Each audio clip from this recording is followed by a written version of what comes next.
Welcome to the virtual HDC Global Partner Meeting. So we apologize for starting a little bit late, 5 minutes late. We were waiting for some of the meeting partners. So let's start with a quick introduction done by myself by putting the scene and giving a quick overview of regional achievements, and then quick words on power of regional institutes and partners for data. So as you know, the objectives of this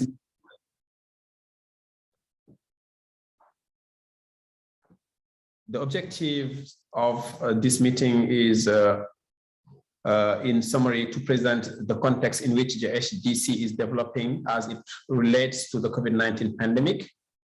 Is also to present country data and digital priorities which HDC partners can align themselves around based on each contingency added value, and also to update the HDC on the outputs and each of the 7 working groups and seek input in this output from HDC partners. So I will start by presenting the institution where I'm working, Institut Pasteur, which is hosting this meeting with the Camry, and today it will be our institution, Institut Pasteur de Dakar, which is a Senegalese foundation since 2010, and is a part of a network of 33 institutes and present in the 5 continents. We work a lot with WHO and some regional partners, and we are world-leading biomedical research organization. So Institut Pasteur is working a lot on training, research, vaccine manufacturing, and is also governed by a governing board and a scientific advisory board. And within Institut Pasteur, our team is the epidemiology, clinical research and data science team. And as the word can explain, we are working on epidemiology, on clinical research, and on data science. And many topics are, I can just give you a quick overview of the topics that we are working on, or we have interest in the data science side. It's in general tool developments, database developments, web-based data, and programming. And we also work a lot on digitalization with the Ministry of Health in Senegal, initiative and digitalization. So to improve the process from data collection, management, and analysis through report, and also to reporting. And we also have part of the work done by one of my colleagues, which is also joining this meeting, Rosemary, which is the health systems and policies, which try to link the results of our research to policymakers. So for regional achievements, I think HDC through Mwenya will give progress of HDC country partners in Africa, but I can and will be happy to give an overall regional initiative and achievement from the IPD side. For example, I can give you a few of them. The first one is the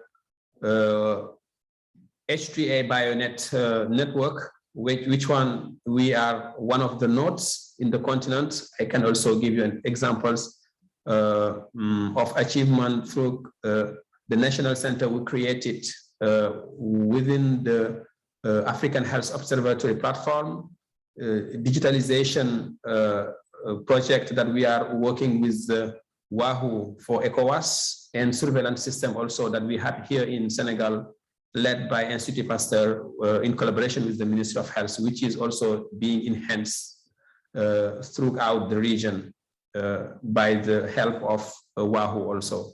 We also have genomic surveillance and other kind of type of achievement in the region in terms of training and investigation during outbreaks. For the H3A BioNet, which is an H3 Africa, I don't know if people know about H3 Africa, it's the African Human Health and Heredity in Africa, and which has a bioinformatic network component. And this H3A BioNetwork is a Pan-African bioinformatic network which comprises 28 nodes. One of the nodes is the node of Senegal, which is here in our department. And the network is distributed among 17 countries. 16 of these countries are in Africa, and one of them is in US. And H3A BioNet was developed to support Africa research projects through the development of bioinformatics capacity on the continent, and which is done through human capacity training and support for data analysis and facilitating access to informatics infrastructure.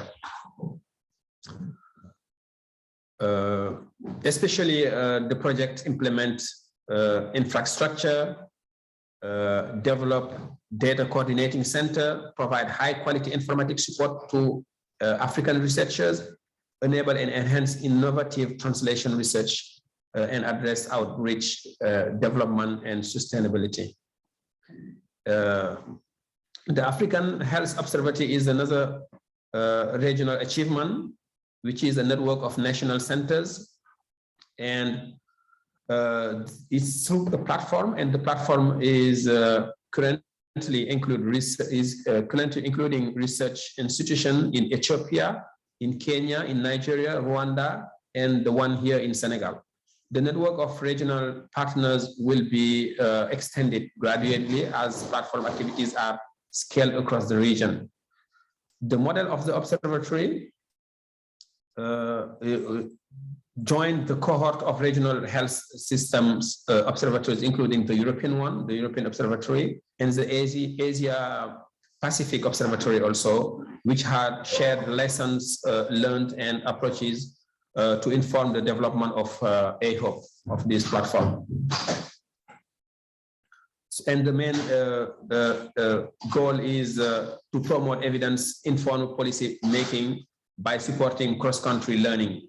So AHOP will be a collaborative platform to support and promote transfer of evidence and experience between countries to foster better policies and action for improved health and well-being to learn. So by that way of doing, information will be available, accessible, and easy to use for every researcher in the region. So the last detailed example I will give through all the one I listed is the digital initiative. So we build a digital platform which is oriented to support syndromic surveillance in the continent, epidemic management, data analysis, and reporting. So the objective of this platform is to foster cooperation and communication between reference laboratories, support the speed of transmission and reliability of laboratory data, allow early detection and instant reporting of laboratory results, It also allowed to generate weekly mapping of public health threats to promote rapid response to epidemic. It will support that, and is also used to identify strain and pathogen circulating in the region with a module specified for bioinformatics.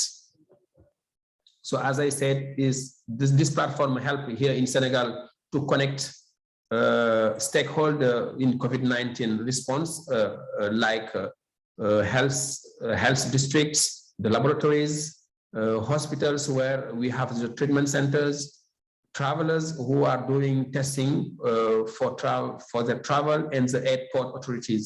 So, and all this in Senegal is combined through one platform, which is developed by our team here in Senegal, in Institut Pasteur, and shared and managed together with the Ministry of Health.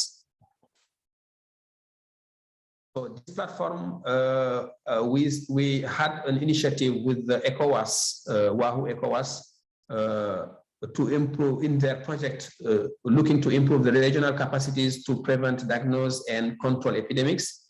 And in the strengthening of laboratories, this platform was identified to be installed in reference laboratories, national reference labs, and regional reference labs in the 15 countries of ECOWAS.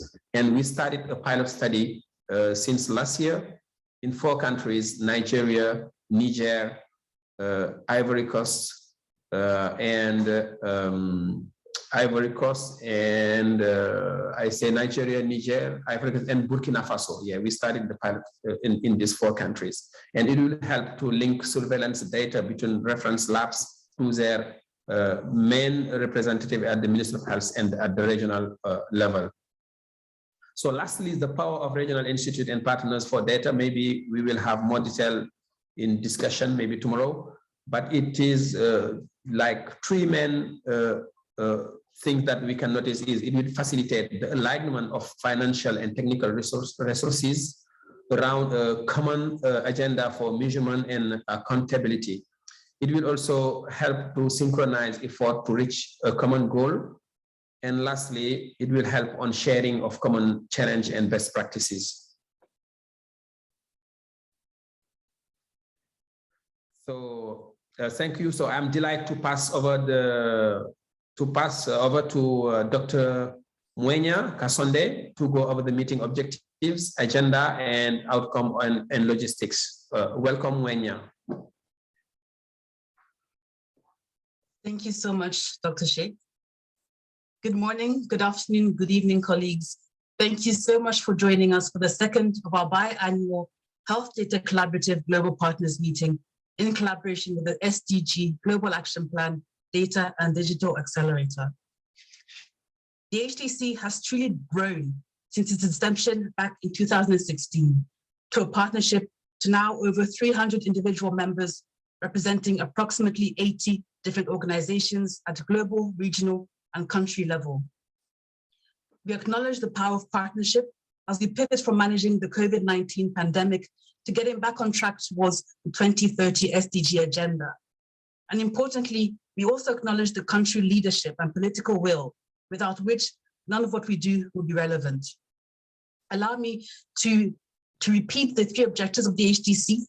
The first objective of the HDC is firstly, to strengthen country health information systems. Secondly, the collaborative aims to align partner resources with country-led data and digital priorities. And thirdly, the collaborative aims to identify and adapt global tools towards local contexts.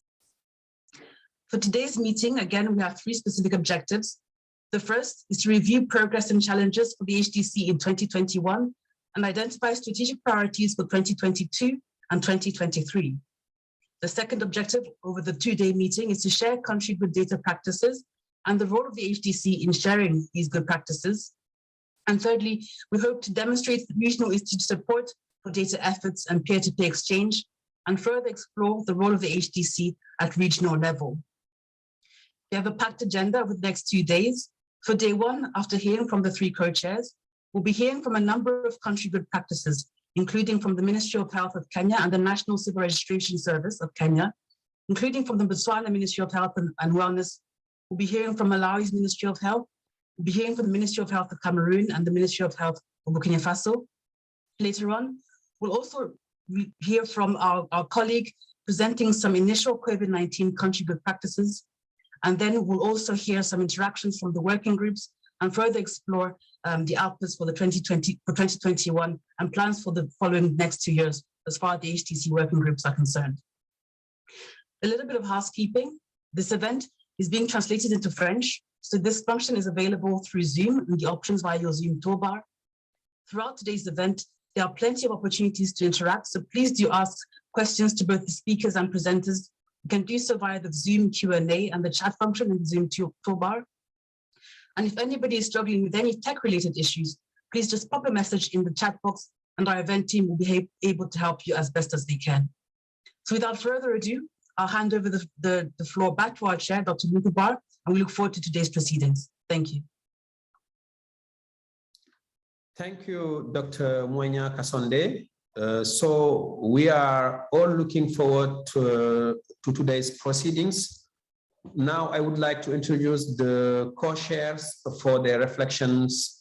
Please welcome Helen Kieri from Kenya Ministry of Health, Jennifer Rikwejo from UNICEF, and Stephen McFeely from WHO.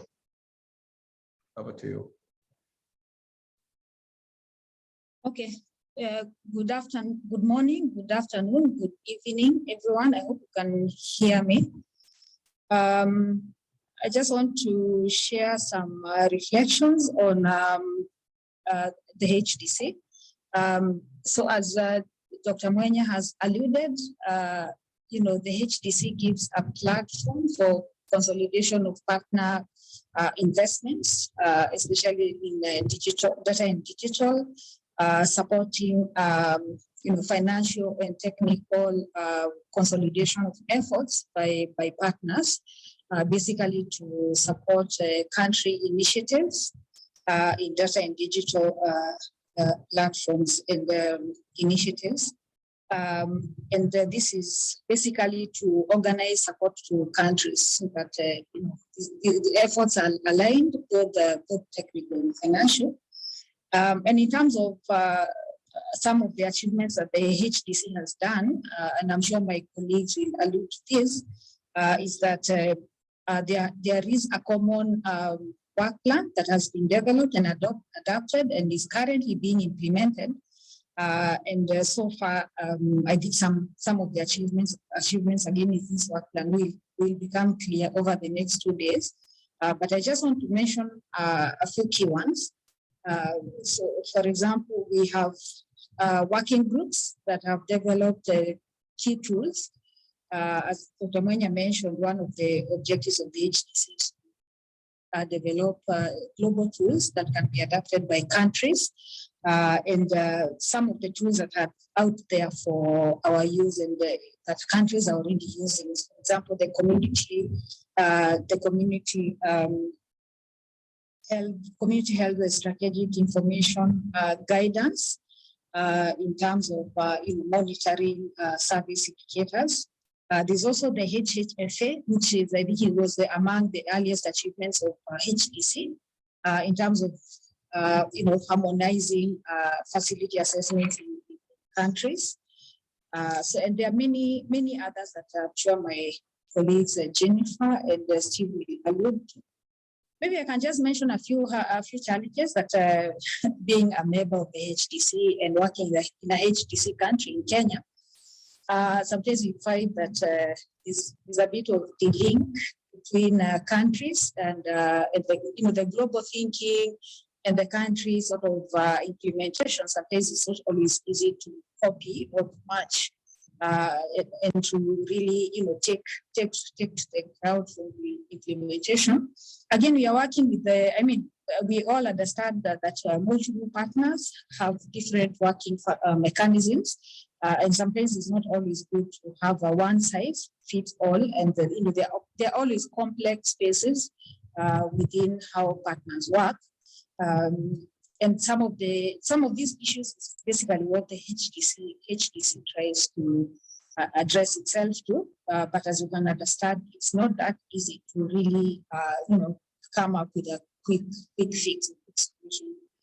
So some of the opportunities that the HDC gives going forward include harmonizing more by continuing to have these conversations. I think we should be able to achieve more. We have more countries coming on board the HDC, and we hope that this gives a good opportunity to prioritize to highlight their priorities so that there can be that partner sort of coordinated support. Again, with the coming on board of the two institutes in the African region, KEMRI and the Institute my French, in Senegal, I think this gives a good opportunity for building capacity in countries, to strengthen their capacity for analysis, to collect data, and basically end up with the data quality data. So our discussions over the next 2 weeks, I hope will be very useful, especially to countries, because all this data is meant, to help improve availability of quality data for use in countries, basically to really make sure that we are able to track what we are doing and that there are no populations left behind. So, thank you so much.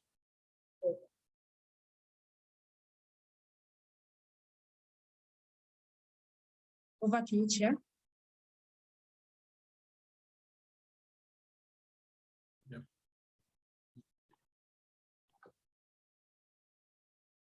Should I hand over to Jennifer? Sorry. So thank you, thank you, Helen, for your talk. So I don't know if Jennifer and Stefan are here to talk. Thank you, Dr. Sheikh. I'm here. This is Jennifer Hikajo from UNICEF. Good morning, good afternoon, good evening, everyone. It's really a pleasure to be here with you today for this Global Partners meeting. I also want to start off where Helen left, which was around the regional engagement. So just want to extend my thanks to the KEMRI Wellcome Trust Institute in Kenya and the Institut Pasteur de Dakar, Senegal for hosting this meeting. I think it's an excellent example of the potential for the HDC to increase our work through regional channels.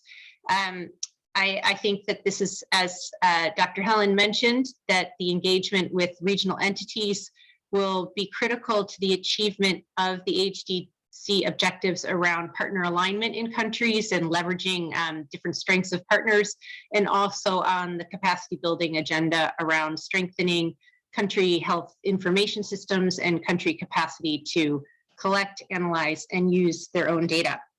We've also noticed, you'll hear more about these case studies today and tomorrow, but the HDC has been working with some consultants on some case studies looking at best practices around COVID-19, and then also trying to look at partner alignment in some select countries. And that work has hinged upon partnering with regional organizations to identify local partners and to really help think through those case studies.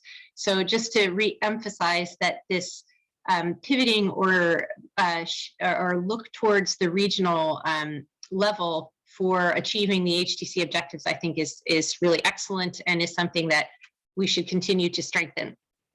I wanted to also talk a little bit, building off of what Dr. Helen already mentioned around the highlights, and that Wenya has also alluded to in her opening remarks. I just wanted to note that at the global level, I think this past year has been great for aligning some of the global initiatives. So we had a stronger linkage between the HDC and SDG gap, which I think will be critical in making sure that we are able to be responsive to country priorities around health information system strengthening. So I think that was a highlight of the year.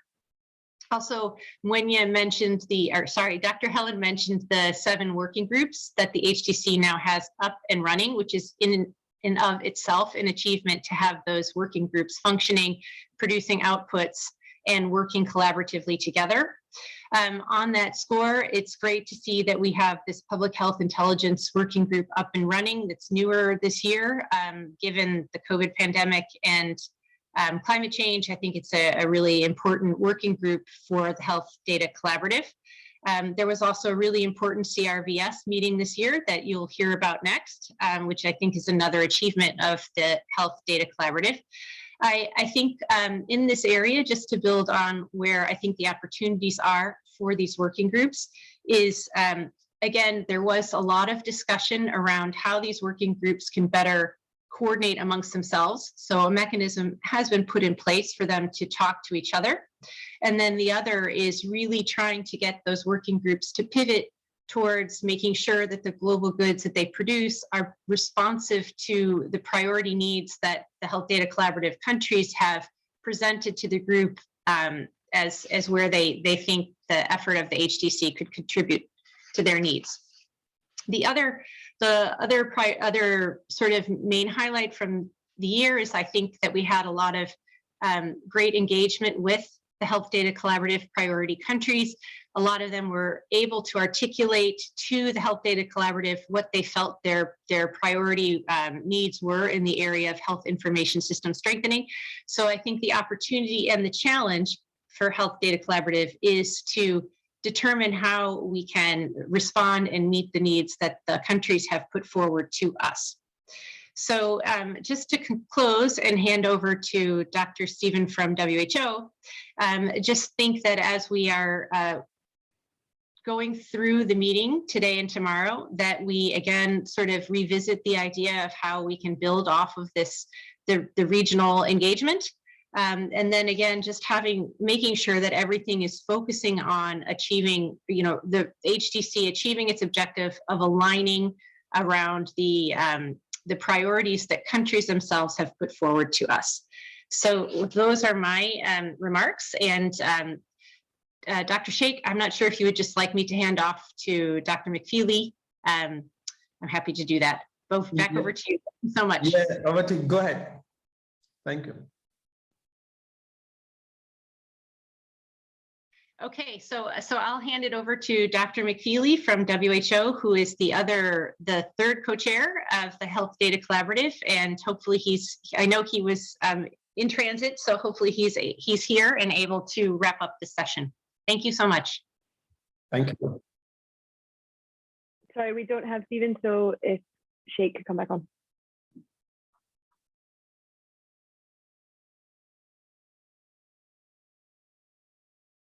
Oh, okay, great. So sorry for that. So now I think, so I would like to introduce our first session to you all, which is good country practices, peer exchange. Please welcome Dr. Wesley Ogera, a medical statistician. It's like myself, which is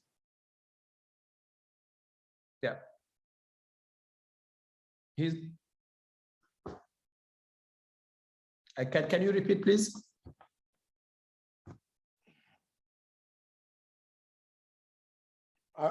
Thank you very much.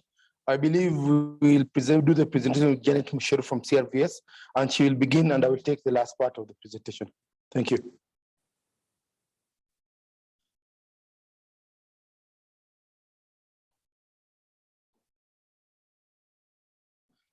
Can you repeat, please?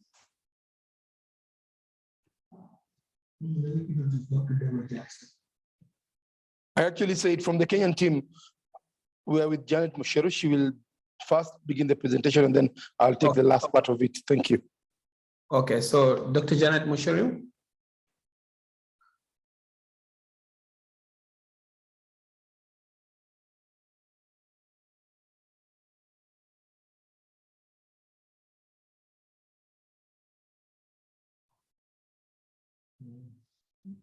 Sorry, if you could. Okay, she's here. Good afternoon, good morning, everyone. I'm Janet Musheru. I'm in charge of civil registration in Kenya, and I'll be making this presentation. Civil registration is a government agency in the Ministry of Interior. and coordination of national government, and is mandated to register births and deaths. And its mandate is drawn from Cap 149, laws of Kenya. And it's important to say that civil registration is classified as an essential service. So even during COVID, we did not close. We developed strategies to enable us continue servicing or offering services to Kenyans. Registration of births and deaths is carried out on an agency basis. We have the assistant chiefs who do the registration for community births and deaths. And we have the medical personnel who register births and deaths occurring in health facilities. Registration of births and deaths is largely manual, so we are not automated. Efforts to improve death and birth registration. We have we produce and disseminate Kenya Vital Statistics Report every year. We have also come up with a technical working group for CRVS, which includes civil servants and also development partners. We have also established and disseminated RMS. We have started implementing in 6 counties to determine excess mortality. And we have a working group for RMS. Then we do development of medical certification of cause of death up for reporting mortality during RMS. This one is ongoing. We then do continuous monitoring and evaluation of our registration process to see where we need to make improvements. And there's a lot of government commitment to strengthening CRVS. So whenever the government is able to offer support, it does that. And we've seen a lot of goodwill from the government. Then to improve registration of births, we used a strategy which we call MCH strategy, where children under 6 months are registered. This is where children go for immunization. They are registered during that time. And we've seen this really improve birth registration. We also, Kenya, has also arid and some arid areas. We use mobile outreach programs to make sure that we go where these nomads especially are, so that we can register the vital events. Then we also made sure that to create demand for birth certificates, the government pronounced that no child will join nursery school or class 1 without a birth certificate. And this boosted registration of births. We have seen a rise in birth registration from 64.1% in 2016 to current 82.9%. However, on death registration, we are on a downward trend from 41.9% in 2016 to 37% in 2020.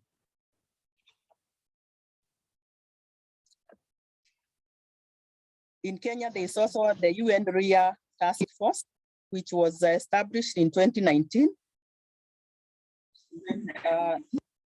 to operationalize the 16.9 legal identity for all, including birth registration by the year 2030. Pilot phase implementation in Africa is ongoing, and Kenya is one of the 13 pilot countries, and we are doing very well, especially on birth registration.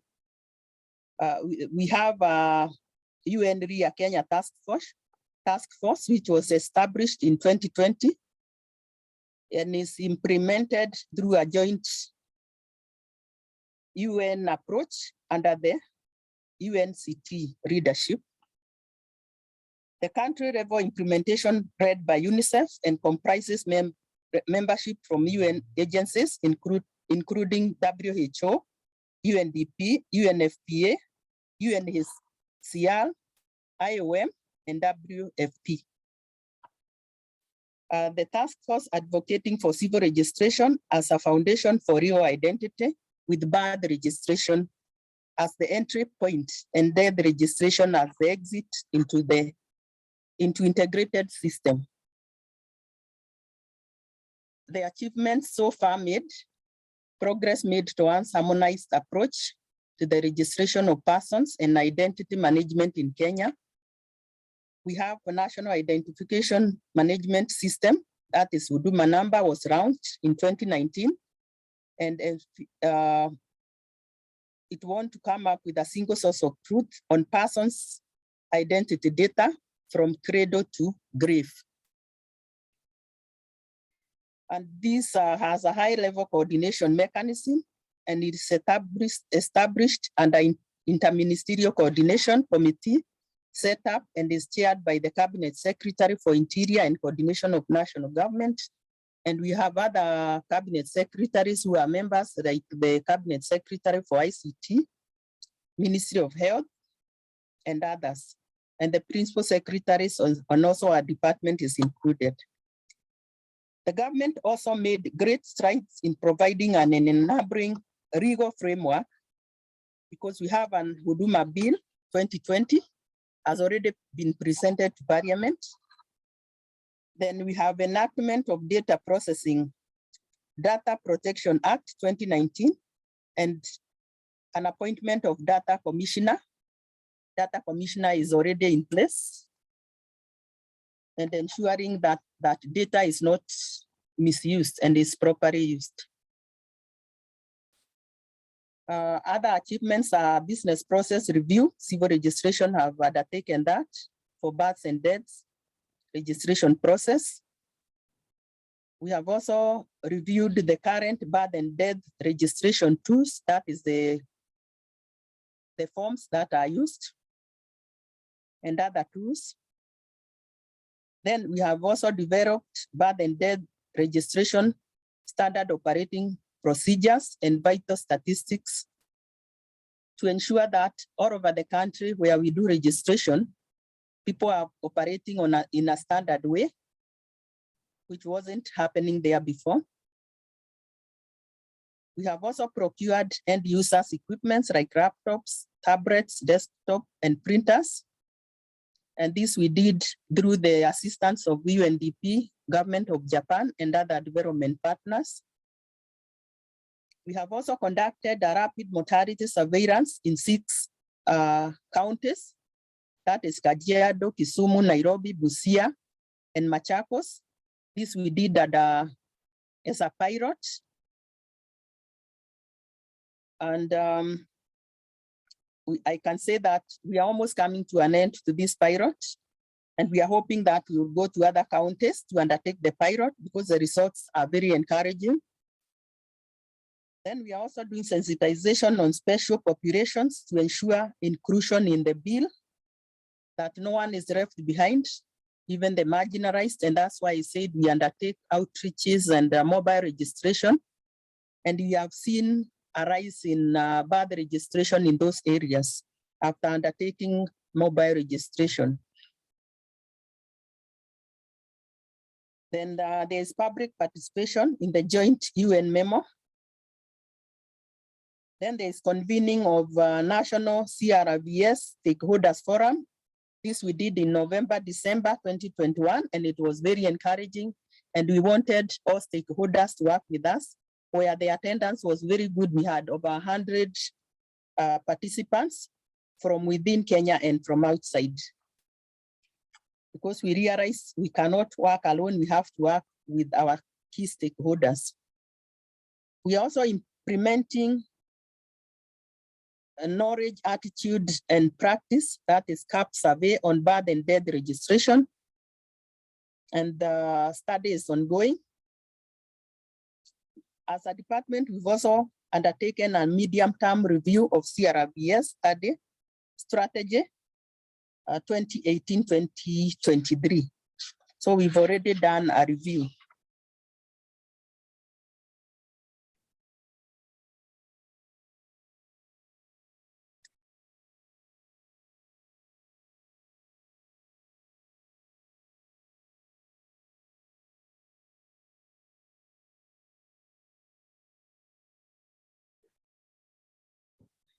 I think we lost. Yeah, I think I can go on from there. And part of what as it's well known with civil registration, some of the activities do happen in healthcare, and that is the birth and death. Yes, I am. So with support, we've been able to introduce the MCCD, that is the medical certification of cause of death, into our DHIS2 tracker, which is where all deaths are reported within the facility. And this tool is an electric tool for coding for causes of death. At the moment, we've deployed it using the ICD-11, and I think most of you are aware that it's a requirement for WHO that most countries should be able to report using the ICD-11 starting 2022. So it's been a good learning curve for us as a country to be able to see how the use of ICD-11 will be undertaken. It's web-based, and it runs on that DHIS2 tracker. And the main area where we've been able to deploy it is during our rapid mortality survey, where we've been able to get quite some accurate data, especially for facility or other health facility-based deaths, where we can be able to get a very good cascade on the cause of death, having very good sequencing, and being easy to use. Now, the rollout has been mainly in 6 pilot counties since March 2021. And as I'll be able to show you, it's one of the few things that has been very exciting, especially for health workers, because it's easy to use and it's flexible, and some of the features that have actually been added on it are quite very good. So this is our KHIS tracker, and this is how the instance of the face page looks like. And we can just go in and where I can show you the deployment. So the deployment lands on that blue thing that you're seeing there. It's known as that RMS medical certification of cause of death. So once a health facility is able to click on it, they're able to get in. Let's go to the next slide. And as you can see, it has very good features. I'm sorry if the clarity might not be very clear, but we've been able, number one, to collect all the the demographic data for the patients. But where it's been really good and exciting is that this is being done at the facility. And if you look at the left on whatever we have on the screen, the facility is able to enter this data at the lowest level. That is, each facility is able to capture their MCCOD for any particular death that they've been able to get by, number one, capturing the demographic of the person who was passed on. Let's move to the next slide.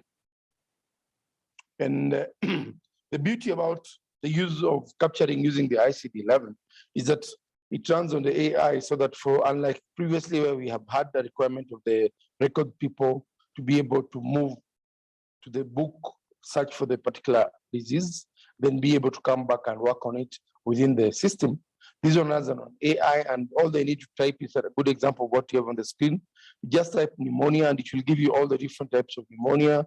Then the client, the records person, or whoever is entered the data, is able to pick the specific one, sequence them, as you can see on the right, where we'll have the underlying cause of death sequenced all the way through to the third one. And the last disease, which is the particular clerk, whoever is entering the data picks, is automatically populated the way you can see the red on the screen on your right. And we're able to quickly pick up, for purposes of mortality analysis within the facility, what was the cause of death very fast. To the next slide. So within the DHIS, the beauty about it is we've been able to generate all these reports, which contain the longitudinal data of all the deaths that have been reported in the 6 counties for the last 6 months since March 2021. I think at the moment we're talking about 7,000 deaths that have happened in the facility. And for each of them, we're now looking forward to looking at the ability to be able to do the analysis and work within very well on it. If we can finish on the next slide, probably, so that I can be able to share with you some of the challenges. Our major challenge, especially for health and also CRBS, has been inadequate budgetary allocation. So a lot of these things, like the rapid mortality survey, which has really given positive results, we've been able to do it due to very good funding from our partners. We have high turnover of registration assistance. Then COVID-19 has adversely affected registration and service delivery. And as Madam Director had already implied, is that this being a vital activity, it has to go on despite the lockdown and every other thing. Then we have inadequate number of CRS stations, about 129, vis-a-vis a demand of 345, so that we have in each of the existing sub-counties in the country. We have lack of a communication strategy to provide advocacy and awareness. inadequacy of our staff and staff registration to do our work. The capacity is quite lacking. And lastly, just to finish it up, is that just like most of us, staff numbers are not as good as we'd have liked. We're currently operating at only 25%, and you can imagine 25%, how much of the productivity you're able to produce. I think that sums us our presentation for Kenya, and we will welcome questions from all of you. Thank you very much. Okay, thank you. Hi, I'm Deborah Jackson. I'm going to help work us through the Q&A as soon as the team gives me shows the questions coming in from the audience. There we go. It's come to me. So if you have a question for Dr. Wesley or Ms. Janet, please can you put your question in the chat or the Q&A, and it will appear to us magically somehow in this Google document that they're showing us, and I will ask the team ask the questions. But while we're waiting for the audience, I think Dr. Wesley and Ms. Janet, I think very exciting. One of the things that I really thought was so important was linking of health and CRVS. And so I'm very interested to hear about this pilot that you're doing and wonder about the data is being collected by the health colleagues. Is it being collected by the health team, like the doctors or hospitals, or is it being collected by into the DHIS2 tracker by the civil registrars? And then how does it get into your, because this is DHIS2, I assume your CRVS database is not DHIS2. How are you getting it from one to the other?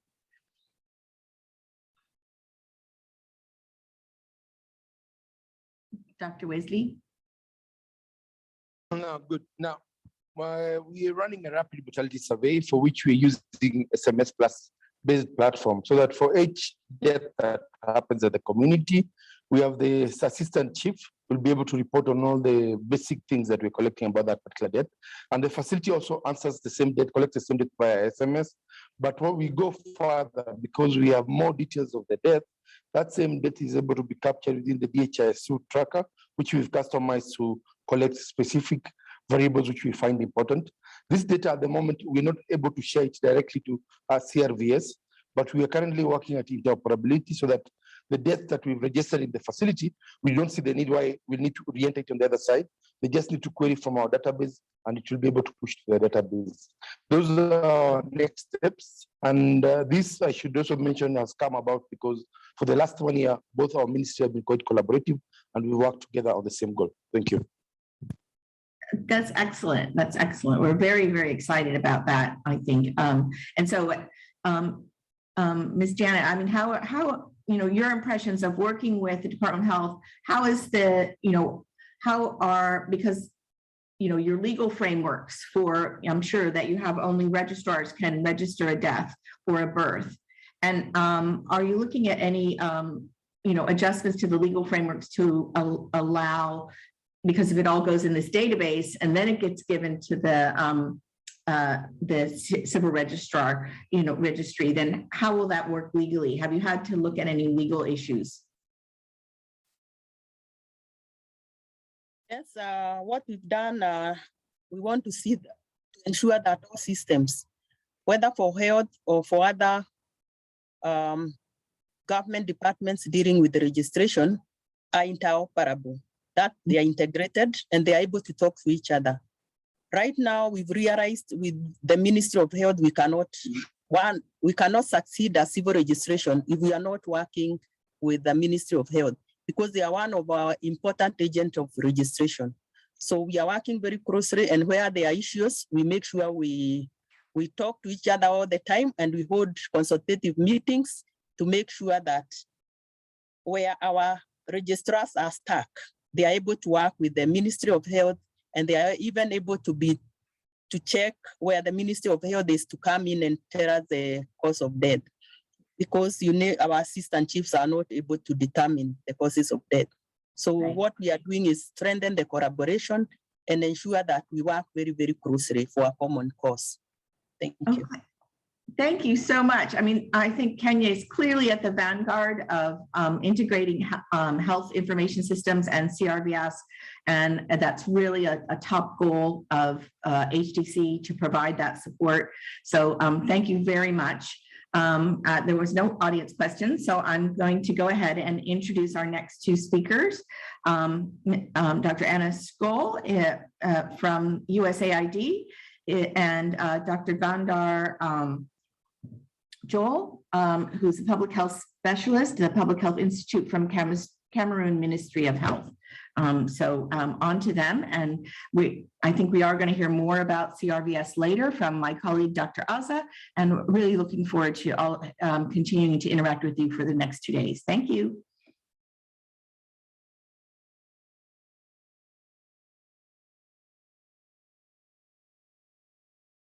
Thank you very much, Deborah, and welcome to Dr. Joel. We will be having, I think, first presentation, and then we can go to questions from the audience. So over to you, Dr. Gandar, for the presentation.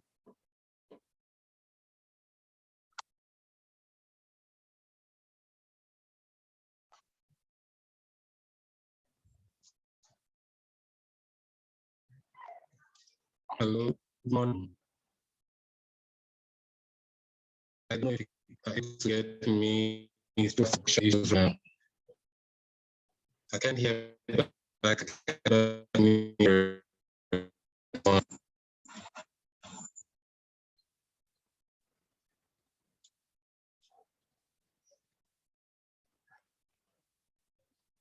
The audio is cutting out a little bit, but maybe we can try to see if we can.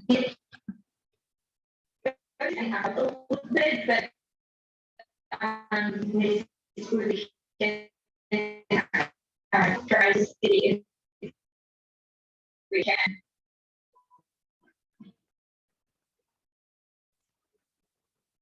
Hello.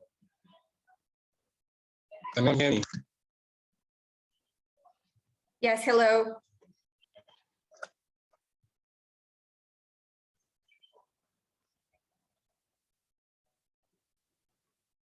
Hello.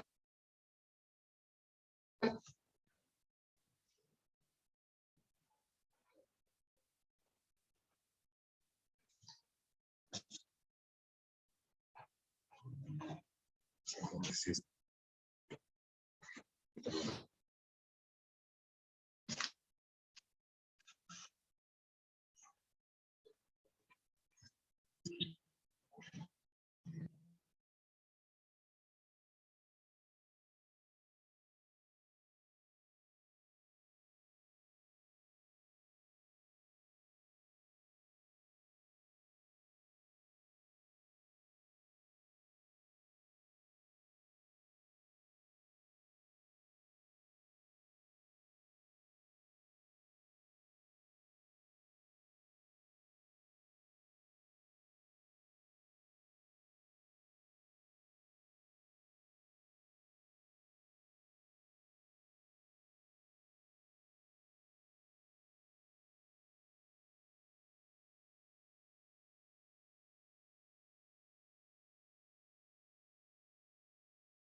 Good morning, good afternoon, good evening, participants and viewers. Welcome to this session where I'll be facilitating a discussion on the topic digital health and interoperability. My name is Derek Munene. I'm the unit head of capacity building and collaboration at the World Health Organization based in Geneva, the headquarters. With me is a presentation of Mr. Maganizo Munawe, who is the Senior Digital Health Technical Advisor at the Malawi Ministry of Health. She'll be providing a highlight presentation for 10 minutes, after which we'll have another 10 minutes to engage in a Q&A. So do send in the questions in the chat. They'll be broadcasted on my screen for a dialogue after the presentation. Mr. Maganizo Munawe, I thank you so much for coming to this particular session. The floor is yours for the highlight presentation. Over to you. Greetings, everyone, and thanks, Derek, for the introduction. And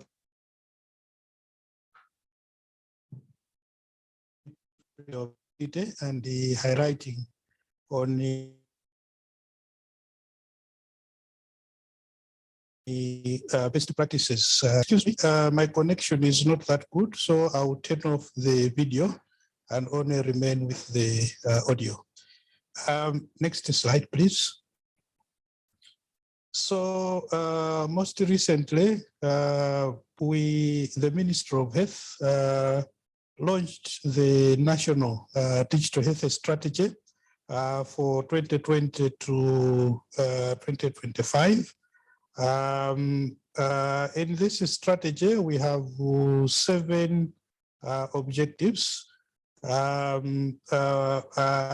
If you look closely, objective number 6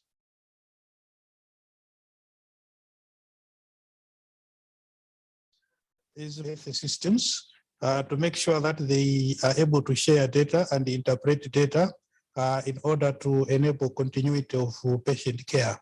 So interoperability is one of our key priorities as a country. And from the work that we have been doing, we share some lessons and experiences in case others are implementing the same. Next slide. So I think for those who might need a little bit of introduction in terms of the concept of interoperability, this is actually the capacity that we give to our digital systems, whether electronic medical record systems or any other electronic systems, the capacity for them to be able to send out data to other systems, and for the other systems to be able to receive and also to interpret that data. So I think that's a high level definition for interoperability. I think at this point, let me just highlight that we have managed as a country to implement interoperability at a national level, and it's able, our architecture is able to allow exchange of data between different systems. So I think that's a very good progress, considering that this is a complex process and endeavor. Next slide. So in terms of best practices, I think this will be the first one. And I think it's the most basic one, is to understand the ecosystem. What you see on the screen is the compilation that we did for our digital systems in the country. And these are just the major systems that we have. I think understanding the ecosystem gives you an idea and an opportunity to analyze what you have and to prioritize. As you can see, these are many systems. You may not do data exchange between all of them at the same time. You have to prioritize so that you are able to progressively implement your interoperability implementation. Next slide.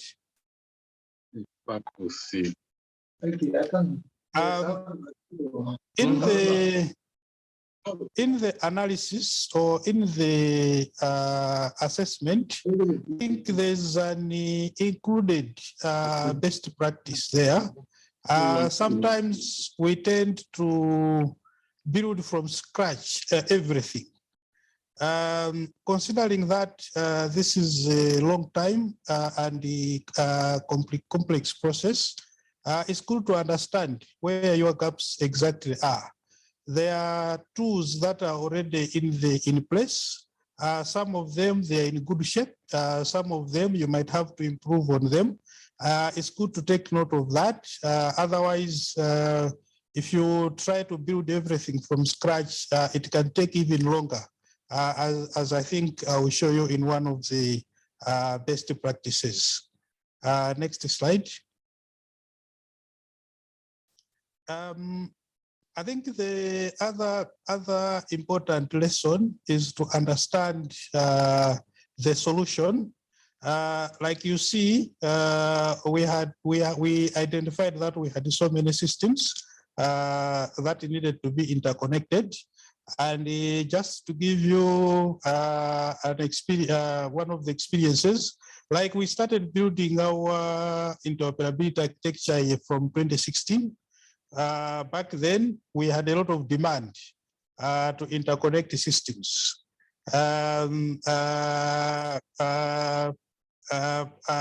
But the solution then, it was not efficient because at that time, you could only connect systems on one-to-one basis. So you can imagine if you have an environment where you have 10, 20 systems, it means each of those systems must connect with each other directly. It is not an efficient process. So I think one of the key things is for you to understand how you are going to resolve the problem of interoperability. In our case, we looked around like best practices, and we discovered that the OpenHIE, the Open Health Information Exchange, had actually put up an architecture that highlights clearly on the key components that you need to implement and the understanding of each. So I think in our case, we adopted the OpenHIE architecture, which is what you are seeing on the screen. And that helped to resolve the problem of trying to address, to connect systems one-to-one. Next slide. Again, because you have pressure, like we had pressure from different partners, different departments in the ministry to interconnect. In that time, the request was to interconnect with DHIS2, because that's where all the HMIS data was, and everyone wanted to share data there and also to extract data from there. I think one of the key things that helped us, in addition to the solution, was to be able to know where we want our systems to go. This is the ability to visualize the end state. I think this helped us very well to present our case. Why we needed everyone to hold on until we had something in place that was efficient. You can see the same OpenHIE architecture has been reorganized into this sphere, a set of spheres looking at bringing in the aspect of what systems we are implementing at community, at national, and at facility level. So I think this is very important as a country to be able to visualize where you are going with your interconnection of systems. Next. So when we started in 2016, one of the key gaps that we had was the skills of developers. Not that we didn't have talented developers. We actually have talented developers. They are the ones who have put up this whole architecture using local capacity. But whilst we had the talented, interoperability is a specialized area. you need the experience with the tools, with the architectures, so that you can build an interoperability framework. So I think one of the gaps and one of the key areas is when you are undergoing this road for interoperability, you would have talented programmers, but you should know that there's a capacity building component that is needed for your team to be able to run with the idea and the implementation of interoperability. Next slide. I think one of the key learning points was that we need standards and guidelines. You can have talented programmers, you can have a very good leadership and coordination team, but if you look at when you do your ecosystem analysis, what you understand, and this is, I think, has been the progression of systems in most African countries. You have vertical systems mostly, and then if you look at the key systems, they are actually a collection of processes and procedures on their own. For example, if you take a master health facility registry, the team can do the technical programming, but the ministry has its own processes on who updates, when is it updated. So that's a collection of standards and guidelines. And when you look at the key components that you need in an interoperability framework, the master health facility registry, the terminology registry, all those need guidance in terms of how you're going to update, how you're going to manage them, so that they are relevant. They have up-to-date information, and you can actually include them as part of the architecture. So I think the issue of standards and guidelines is key. It has to be resolved. However, you also notice that if you don't have the standards in place already, like for master health facility registry, for terminology registry, for the health products registry, it might take you time, like a long time, to reach consensus and to make sure that you have approved standards for the management of that too. So sometimes you can look at what is already available and you can start running. Like, for example, you can separate the functional requirements from the non-functional requirements, and you can actually run with the functional requirements, come with a tool, whilst you're still building on the non-functional requirements, which are the processes and the procedures for managing the tool. Next slide. I think one of the key elements that we learned as a ministry, we got a lot of support from different partners for us to build our interoperability architecture. But I think we succeeded because it was a government-driven process. There are a lot of bottlenecks, like, for example, the custodian for the master health facility registry is a department in the ministry. The custodian for the terminology registry is another department in the ministry. The custodian for the health products is another custodian in the ministry. The custodian for the logistics and supply chain is another custodian. So it requires a lot of negotiation, a lot of coordination, and it can't be done from outside. We can try it, but I think it will be most successful if it is a government-driven process. So I think this is a key learning point when trying to implement an interoperability architecture. Next slide.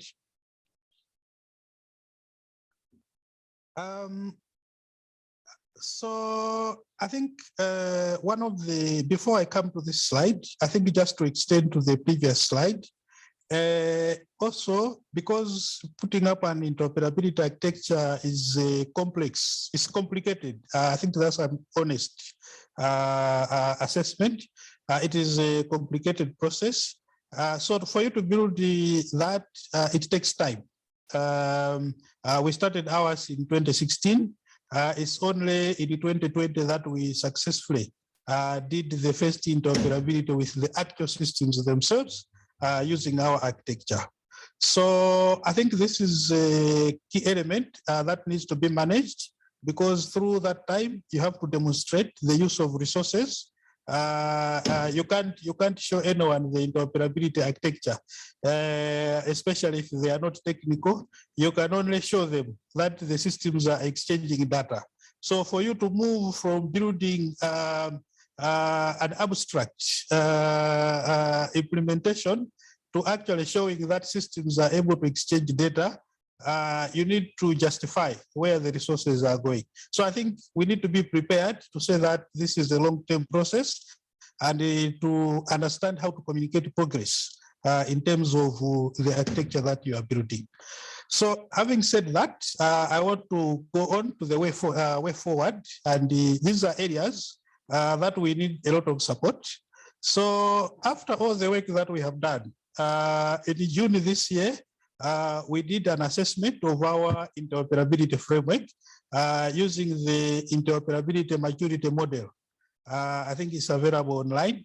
So I think on a scale of 1 to 5, 1 being poor and 5 being excellent, you can see how we stand at this point.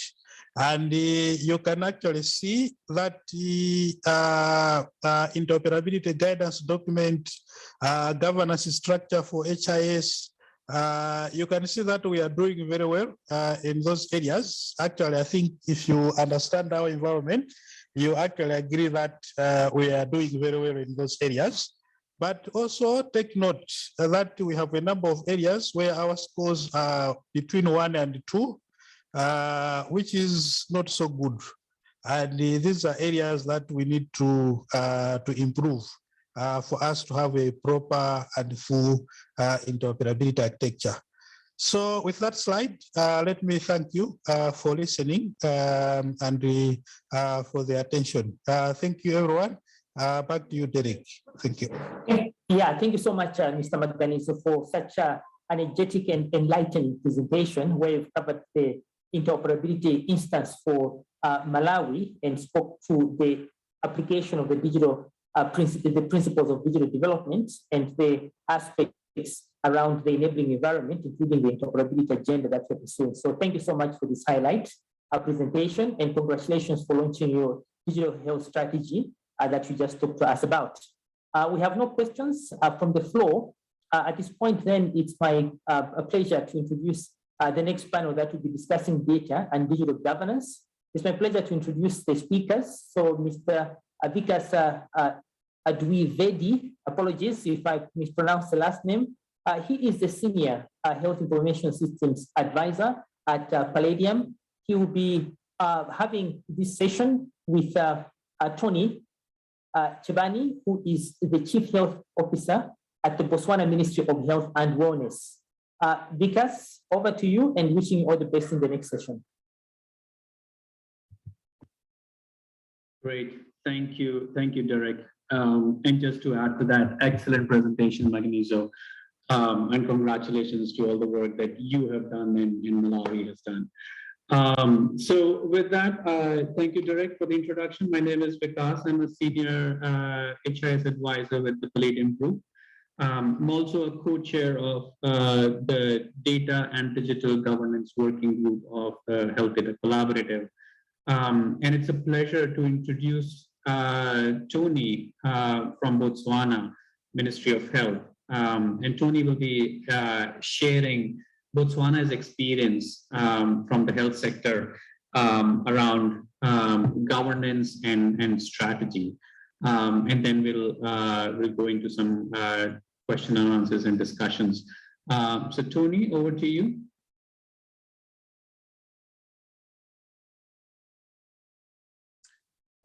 Good afternoon, good morning, and greetings to you all. Well, it gives me pleasure to really share with you what Botswana is doing currently to really strengthen in areas of data governance and to share with you some of the good practices in this area. Now, over the years, it's been clear that we've been really focusing data collection, especially from just our facilities. And we were actually doing a lot of harm in terms of actually getting the complete picture of the health statistics in Botswana. So I think for this presentation, it really speaks to that on how Botswana is positioning itself to really be able to not leave the community behind in its efforts, especially to improve data management. Next slide, please.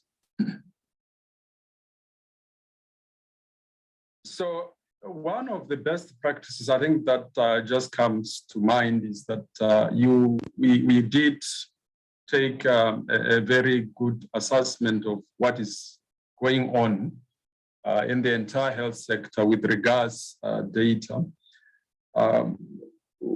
We managed to really look at the information landscape in country and be able to really ascertain issues that were really pertinent in terms of actually addressing, like goals that the country is really trying to leverage to improve health.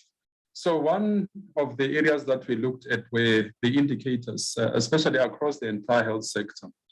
But it was found only within the Ministry of Health that there were quite a lot of poor alignment between the indicators.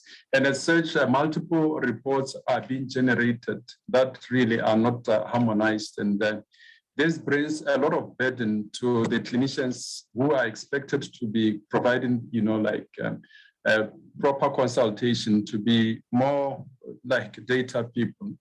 And also what clearly emerged from that was that the indicators that were not really harmonized, they resulted in multiple data collection tools.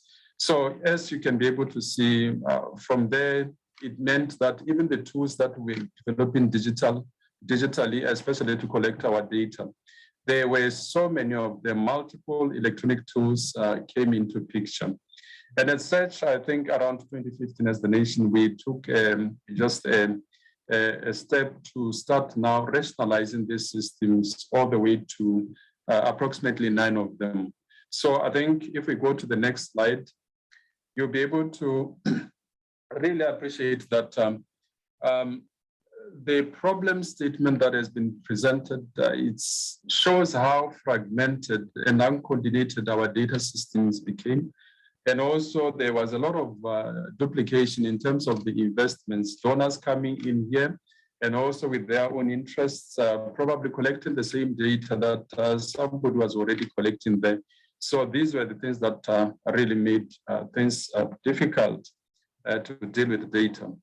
But also, I think, as I've indicated, clinicians' time was wasted on, more like data-focused, activities than providing the clinical care that is expected of them. Next slide, please.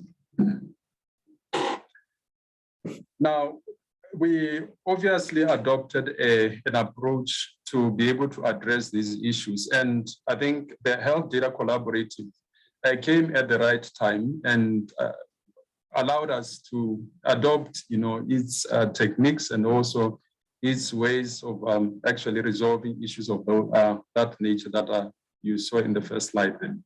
So with this, we ended up forming what we refer to as the Botswana Health Data Collaborative, which is really truly a joint effort by various stakeholders in the health sector and even beyond, in other sectors of the economy, in order that we could systematically strengthen the national health information and monitoring and evaluation systems in country, and also improve the data, the health data quality.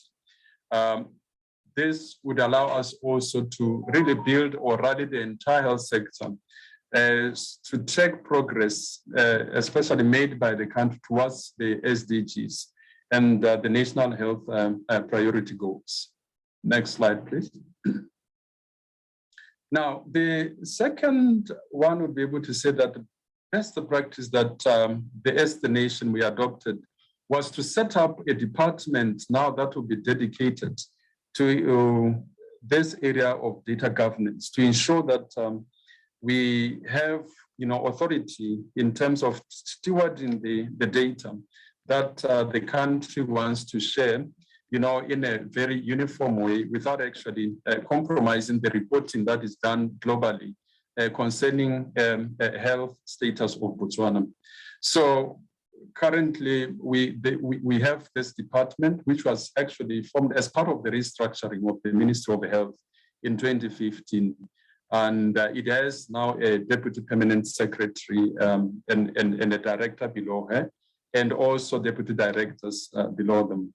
But also in terms of now the units that are really responsible with the data, you'll be able to see that there's the monitoring and evaluation unit, there's the health statistics unit, also the surveillance and health informatics unit, which are really responsible for data management and working also with other partners to ensure that we really improve in terms of looking after this data.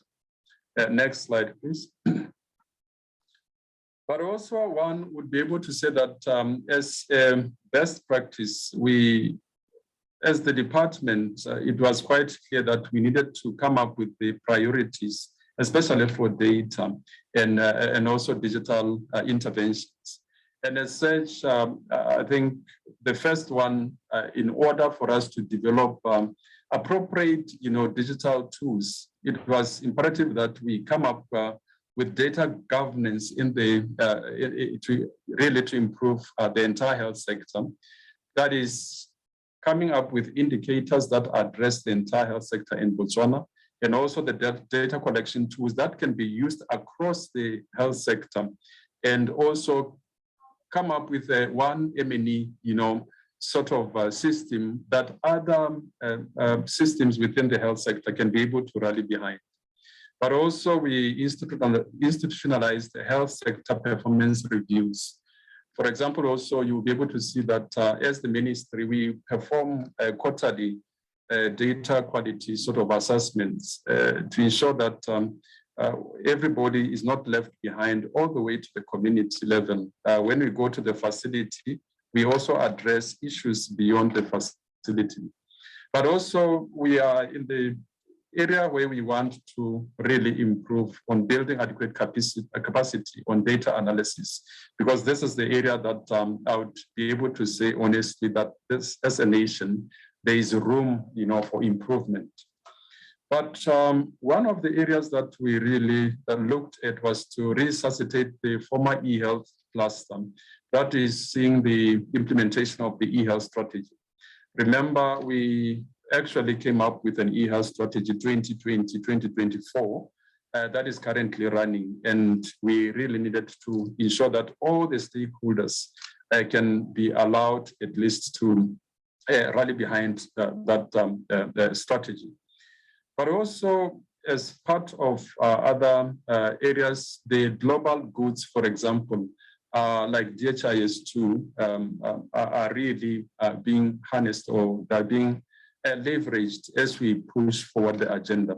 So moving to the next slide, especially for the sake of time, one can be able to also establish that within the e-health strategy, there is a pillar that really speaks to issues of leadership and governance. And as such, we adopted this practice, a best practice of setting up, sort of, I would say, different, governance structures across the entire health sector, starting with the e-health cluster that I've just mentioned a while back, and also establishing or improving activities within the health informatics unit, which is really the one that is implementing the e-health strategy currently. But also, when we go to other areas like the Botswana Health Data Collaborative itself. It has within its operations very important technical working groups, like there's the Digital Health Technical Working Group, and also we have the Data and Information Use Technical Working Group. These are the ones that we really use as structures to strengthen governance and to improve all our digitalization efforts. But also as the ministry, we set up a structure that would be able to ensure that the e-health projects or the digital health projects can be done, in a very efficient way. We set up a ministerial digitalization project team to really oversee that. Next slide, please.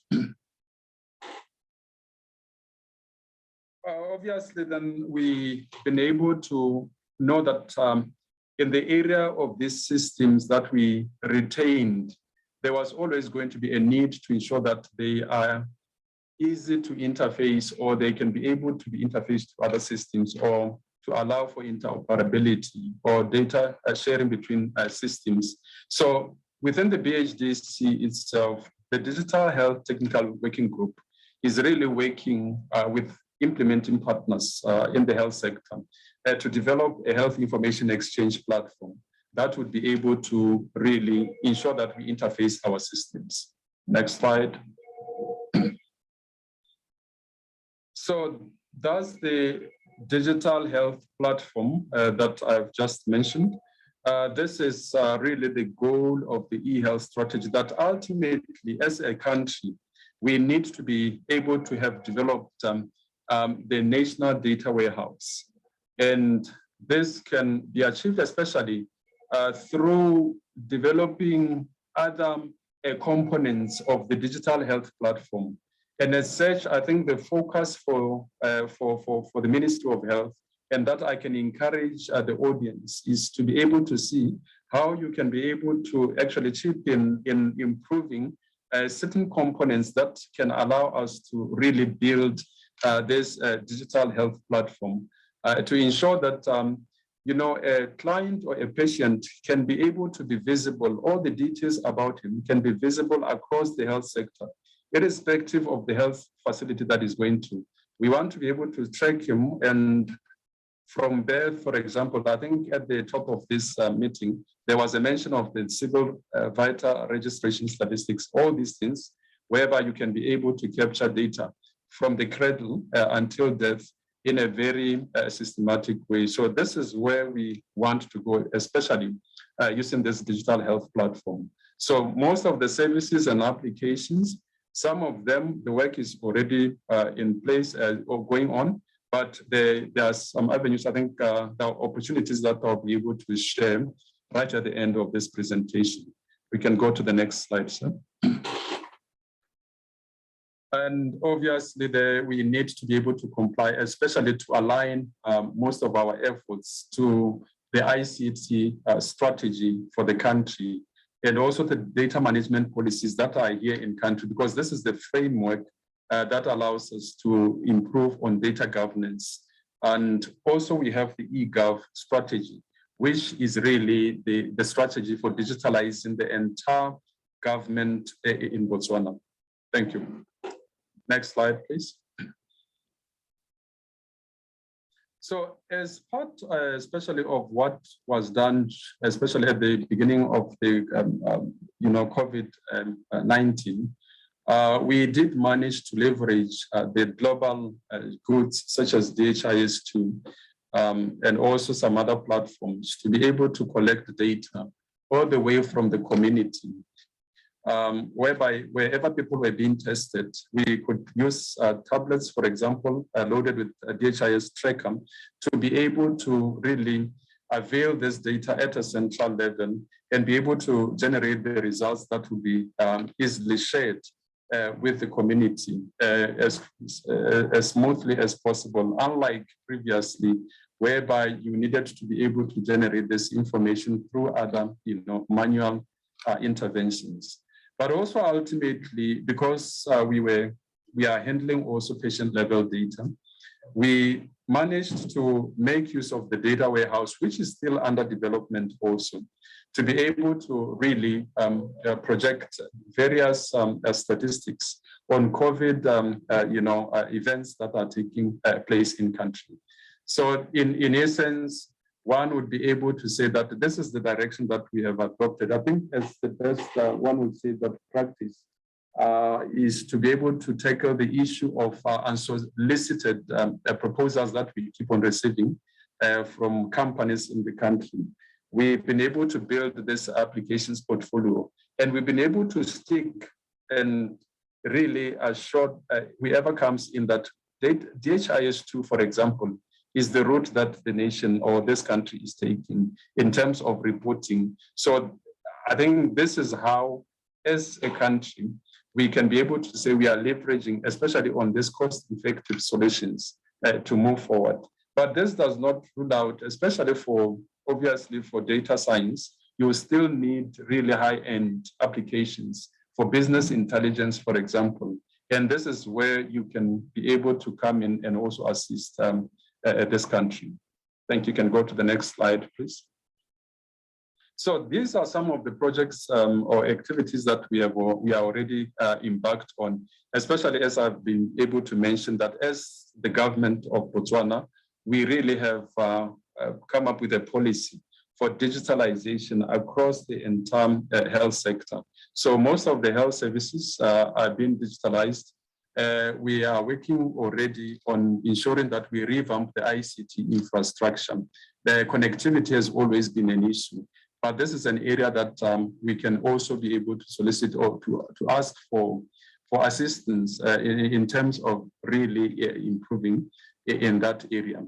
But also as a mechanism to improve our data collections, especially at the facility and the community, we are coming up with a centralized electronic medical record that will be able to be using an open MRS technology. You can see that through BHDC or through HDC approach, we know that as a country, we have to be able to adapt most of these global goods. That's why even in building the open MRS EMR, especially for our health facilities, about more than 400 plus rather clinics and the health posts to be able to really develop this.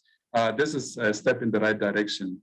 But also, I think usually as a best practice, we've been able to gather the requirements, especially from the users, enterprise requirements for the entire health sector, so that whenever we develop applications, we can align to those requirements meaningfully. So this one would be able to say that is an area that we are making use of, especially to ensure that at least the country can be able to use the available tools at no expense.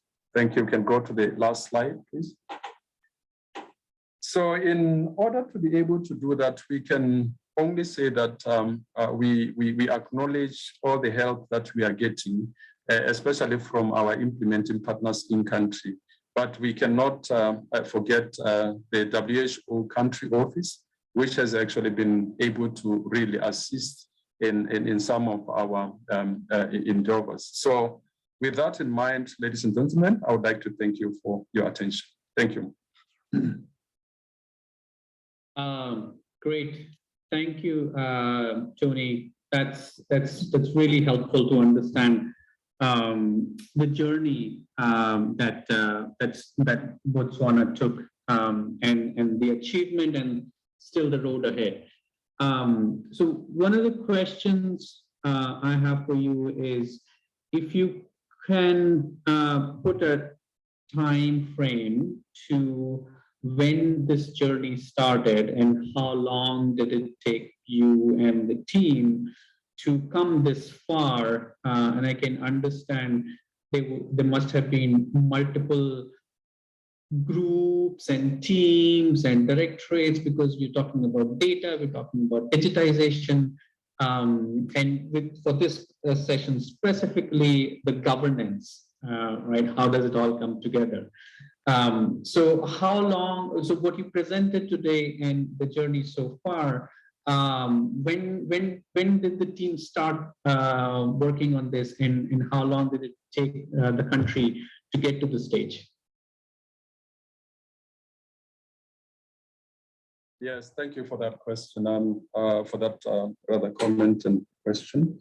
Well, I think we are coming from a long way, and I think at the top of this presentation, I mentioned that the assessment that we did for the health information systems and monitoring and evaluation systems, which was done in 2019.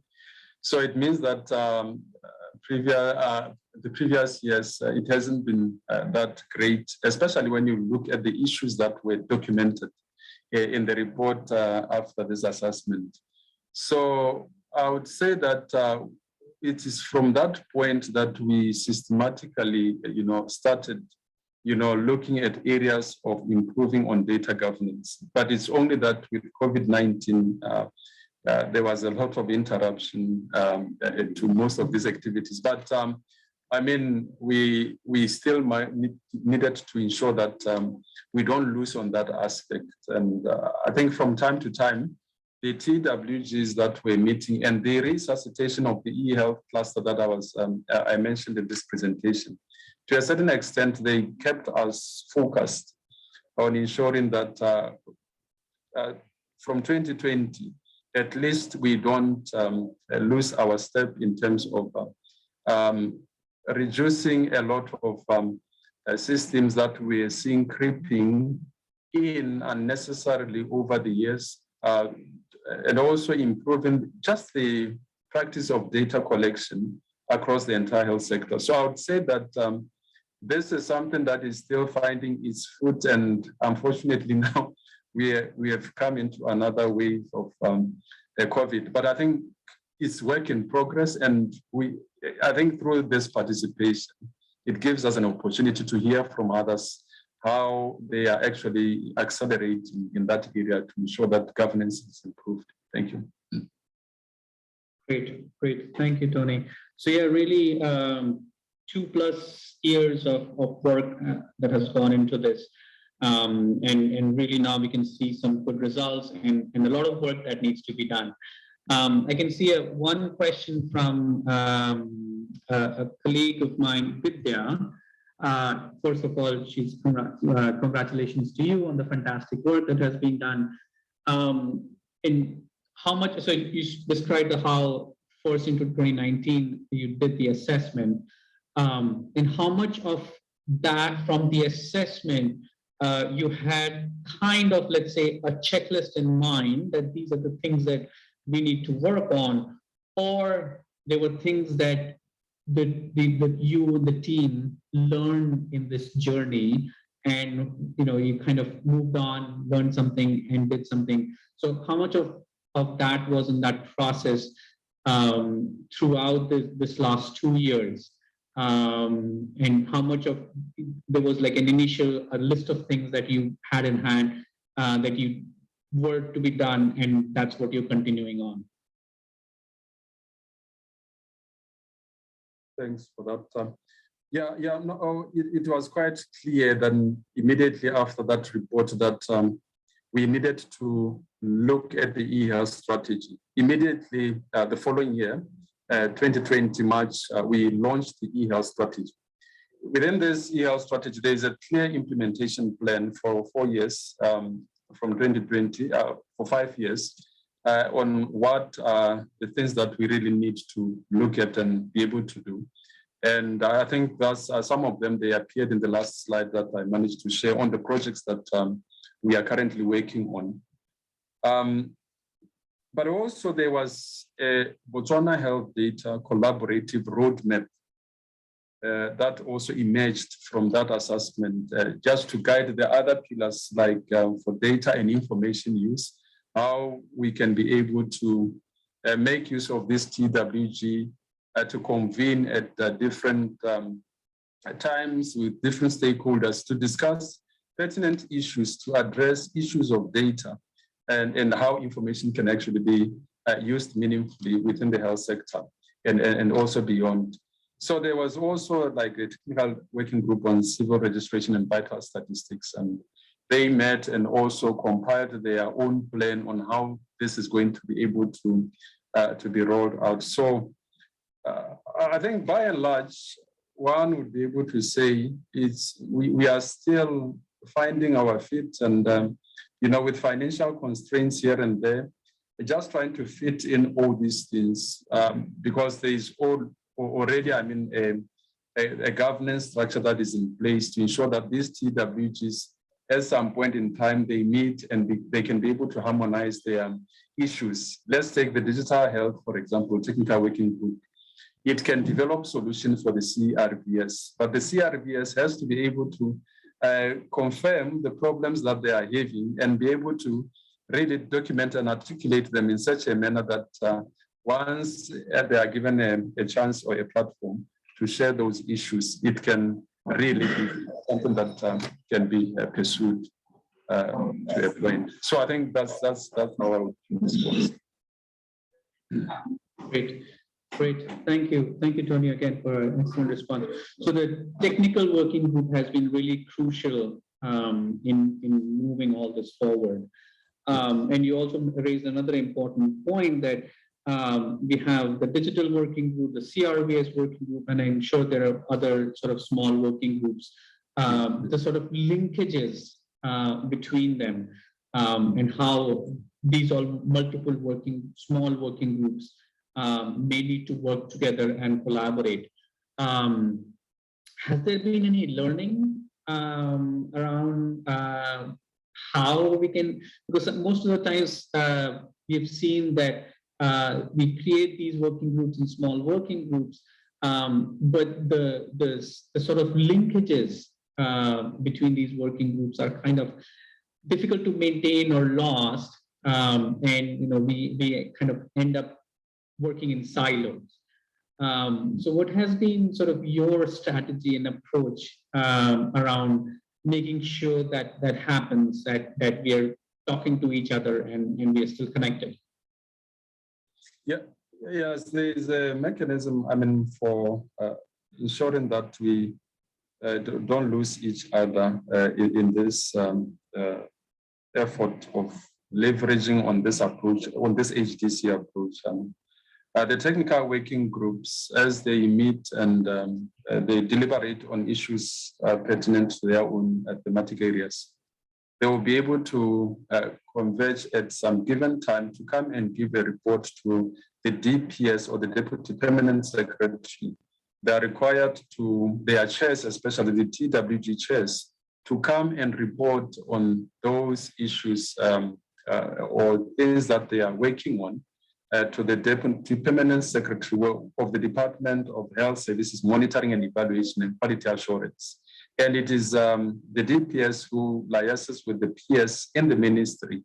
And also this is escalated to the Health Partners Forum in Botswana, which is a very larger group, to be able to really understand and to align to the country goals, especially in taking other national, issues, but also being addressed through these mechanisms. So I think we have the DPS and also the PS and also this Health Partners Forum, which also expects these technical working groups to report.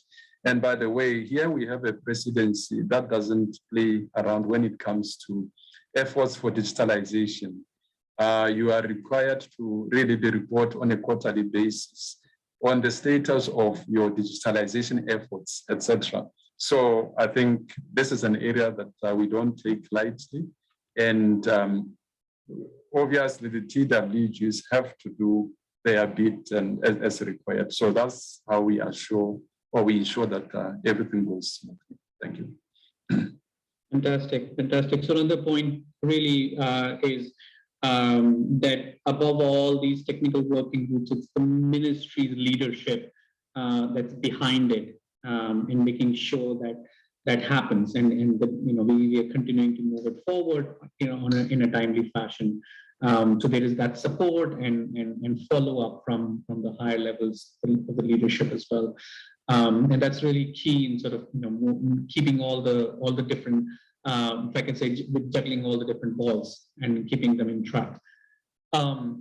Great. So I think there's one maybe last question again from Vidya, is around data sharing. And you mentioned about CRVS and also about individual level data that is being and will be collected through the EMRs. So are there existing, and you also mentioned about the e-government. So are there existing sort of data sharing and protection policies that allow what and how individual level data can be shared? Is it within the sector and maybe outside, or is that there's a plan to sort of develop that in future?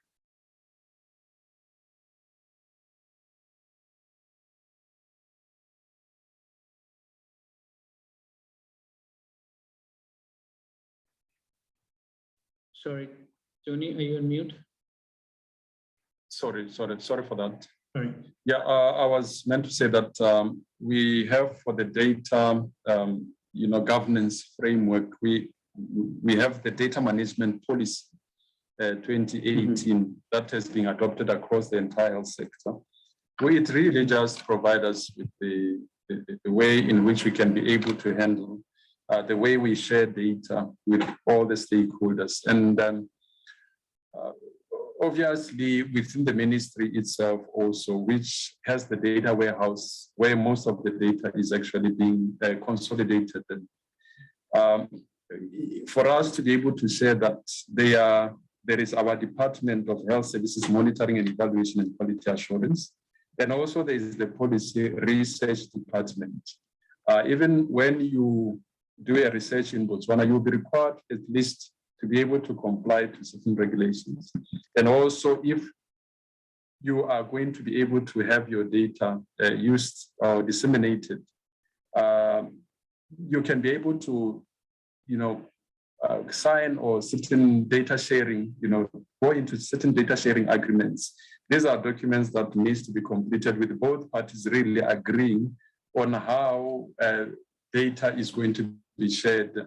I mean, for implementing partners or even some of the universities that are working with the Ministry of Health, they will be able to, come up with protocols, maybe using their own IRBs, for example. And we still need to have them conform to what Botswana really deems has to be done in order to share data. So these are back and forth discussions that usually end up with a set of data being shared in a win-win situation. So yes, there's data sharing agreements. There's a data management policy in place to be able to really facilitate data sharing. Thank you. Great. I think with that, thank you, Tony. Thank you for sharing all these lessons and your experience. And congratulations to Botswana on these achievements. We look forward to collaborating with you in the next year looking at ways where we can support and work together. So thank you very much. Thank you so much. Thank you. Thanks. And with that, I will hand it over now to a good friend of mine and colleague, Jean-Pierre, who is the head of technical department at HDC. He will be, and with him, there will be a presentation from Dr. Asane from the Ministry of Health, Burkina Faso. So Jean-Pierre, over to you. Thank you, Vikas. Yes, I'm Jean-Pierre Daramal, working with HDC, which is an organization providing technical assistance in public health. But I'm also the chairperson of the Routine Health Information System Network organization. And as such, I'm co-chairing the HDC, Routine Health Information System Working Group with the WHO, with Fatransin from WHO. And for this presentation, if you allow me, I will shift to French. I think the whole session will be actually conducted in French. Donc, je vais introduire, et j'ai le plaisir d'introduire Dr Hassan Ouangare, le directeur du Système national d'information sanitaire du Burkina Faso, qui va partager avec nous les bonnes pratiques dans l'expérience du Burkina Faso en matière de système d'information sanitaire. Allez-y, Dr Ouangare, c'est à vous. Bonjour Jean-Pierre, ça fait 2 jours, voilà, comment allez-vous? Très bien. Voilà, donc, merci de cette opportunité qu'on nous offre de partager un peu l'expérience du système d'information sanitaire de routine du Burkina, avec on va vous présenter quelques pratiques et quelques bonnes pratiques et puis des perspectives. Voilà. Bon, dans un premier point, on va essayer de présenter le contexte et les bonnes pratiques et puis quelques perspectives. Diapo. Bon, il faut dire que le DHSD a commencé à être utilisé depuis 2013 au Burkina et nous avons à travers ça mis en place ce que nous appelons l'entrepôt de données sanitaires, ENDOS, que sûrement certains ont déjà entendu parler. Et ceci s'est fait avec l'appui de l'Université d'Oslo et pour l'hébergement cloud de la base. Il faut dire que dans ce DHS2, dans notre base de données, et ce sont des données qui sont issues des rapports mensuels d'activité. Nous avons des rapports mensuels. Vous m'entendez bien? Oui, la DIA ne suit pas. La DIA ne suit pas. Ah, la DIA ne suit pas. OK. Next slide, please. OK, voilà. D'accord. Donc, je vais revenir un peu en arrière pour dire que au Burkina, nous avons commencé à utiliser le DHSD depuis janvier 2013 et nous avons nommé ce DHSD, cette base de données-là, ENDOS, c'est-à-dire que l'entrepôt de données sanitaires. Voilà, sûrement que certains ont déjà entendu parler. Et la mise en place du DHSD a bénéficié de l'appui de l'Université d'Oslo et pour le management cloud de la base. Et pour ce qui concerne notre base de données ENDOS, il faut dire que le contenu, ce sont les données des rapports mensuels d'activité, parce que nous avons des rapports mensuels d'activité à tous les niveaux du système, au niveau des formations sanitaires périphériques et au niveau des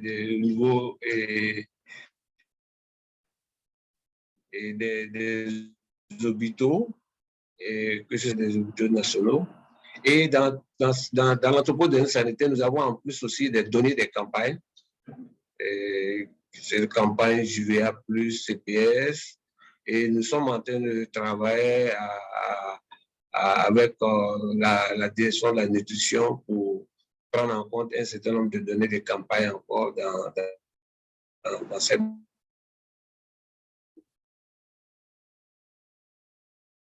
base. Et comme acquis, il faut dire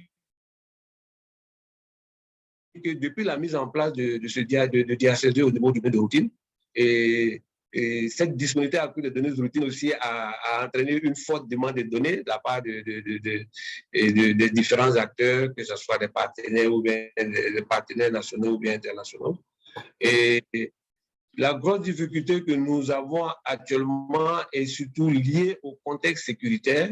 Voilà, sûrement que certains ont entendu parler de la situation au Burkina où le contexte sécuritaire affecte vraiment de façon énorme la transmission et la saisie des rapports dans certaines zones. Sont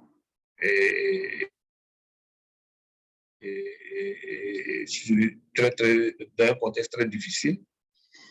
Et puis, en tout cas, dans le cadre de la mise en place de cette base de données, c'est de faire en sorte que la qualité de l'utilisation des données soit quelque chose de permanent pour en tout cas améliorer la prise de décision. Voilà.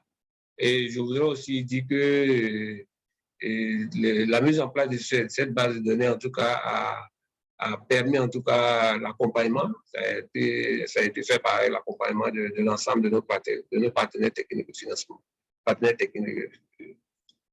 Diapo. S'il vous plaît, la prochaine diapositive. OK, d'accord. Donc, nous utilisons, dans le cadre de la mise en place de cette base de données en DOS, et comme j'avais dit tantôt, un rapport mensuel intégré. Et l'avantage de l'utilisation de ce rapport mensuel intégré permet, par exemple, de minimiser les collègues parallèles, même si on sait qu'il y a toujours quand même, des collègues parallèles parce que, il y a toujours de nouvelles interventions. Mais en tout cas, l'utilisation d'un support de rapport mensuel intégré, en tout cas, et qui est révisé de façon périodique tous les 3 ans, nous permet en tout cas de minimiser les collègues parallèles. Voilà. Et l'utilisation d'Andos au niveau national est devenue comme une source crédible pour toutes les données de routine, y compris les données des programmes et au niveau communautaire. Et nous avons aussi mis en place à travers cette base de données au niveau national des trackers et pour le suivi des patients PVIH et des malades tuberculeux. Et tout dernièrement, nous sommes en train de travailler pour le suivi de la prise en charge des malades atteints de cancer du col de l'utérus. Nous avons aussi travaillé avec un certain nombre de partenaires pour mettre en place l'interopérabilité entre les différentes bases. Et aujourd'hui, c'est quelque chose d'effectif. Donc, il y a une interopérabilité entre Andos et la base de surveillance, avec une autre interopérabilité avec le registre électronique de consultation qui a été mis en place par Terre des Hommes. Et il y a aussi l'interopérabilité entre Andos et Stellab, avec Davikas, qui est un de nos partenaires. Diapo. Toujours dans le cadre du déploiement d'Andos, nous avons, depuis deux ans et demi, commencé à mettre en œuvre la décentralisation, la saisie des données au niveau des formations sanitaires périphériques, au niveau des... Et ici, le graphique donne un peu la situation, quelques résultats. Quand vous regardez, par exemple, dans le graphique de gauche, vous allez constater que le déploiement de Andos au niveau des formations sanitaires périphériques a contribué en tout cas de façon significative à améliorer la promptitude et la complétude des données.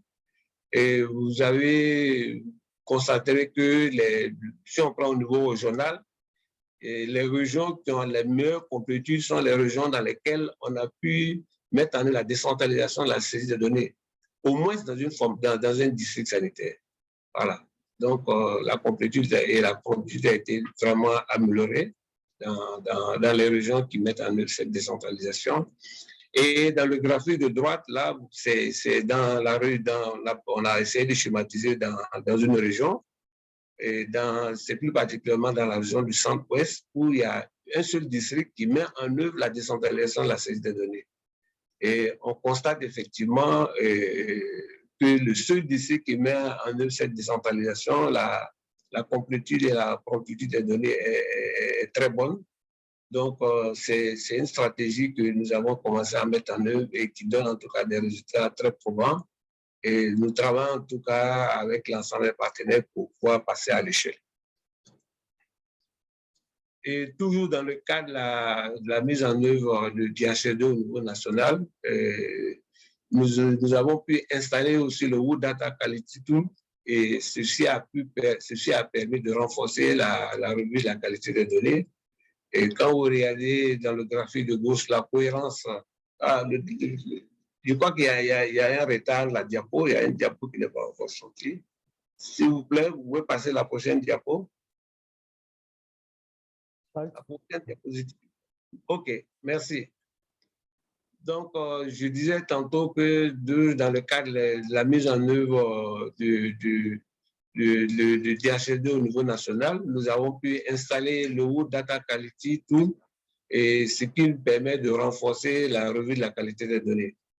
Et dans le graphique de gauche, nous constatons que pour ce qui concerne la cohérence interne entre les cas de paludisme confirmés et les tests, il y a pratiquement une parfaite cohérence, et ça nous a, dans les tableaux qui sont à droite, d'identifier des valeurs qui sont des valeurs atypiques, et aussi de faire le point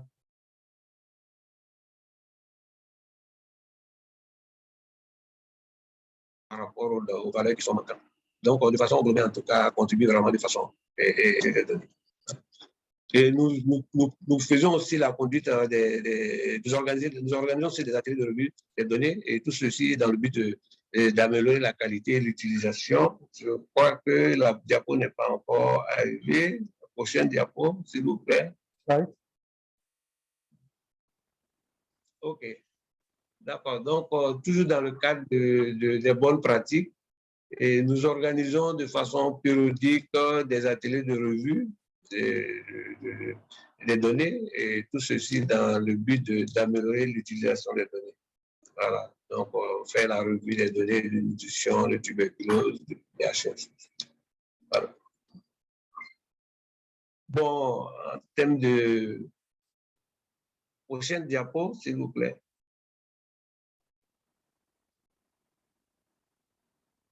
OK, merci. Donc, en termes de perspectives et de besoins d'accompagnement technique et financier, il faut dire que nous sommes depuis, ça fait déjà quelques mois, dans le processus de finalisation de notre plan stratégique du SNIS, et nous bénéficions dans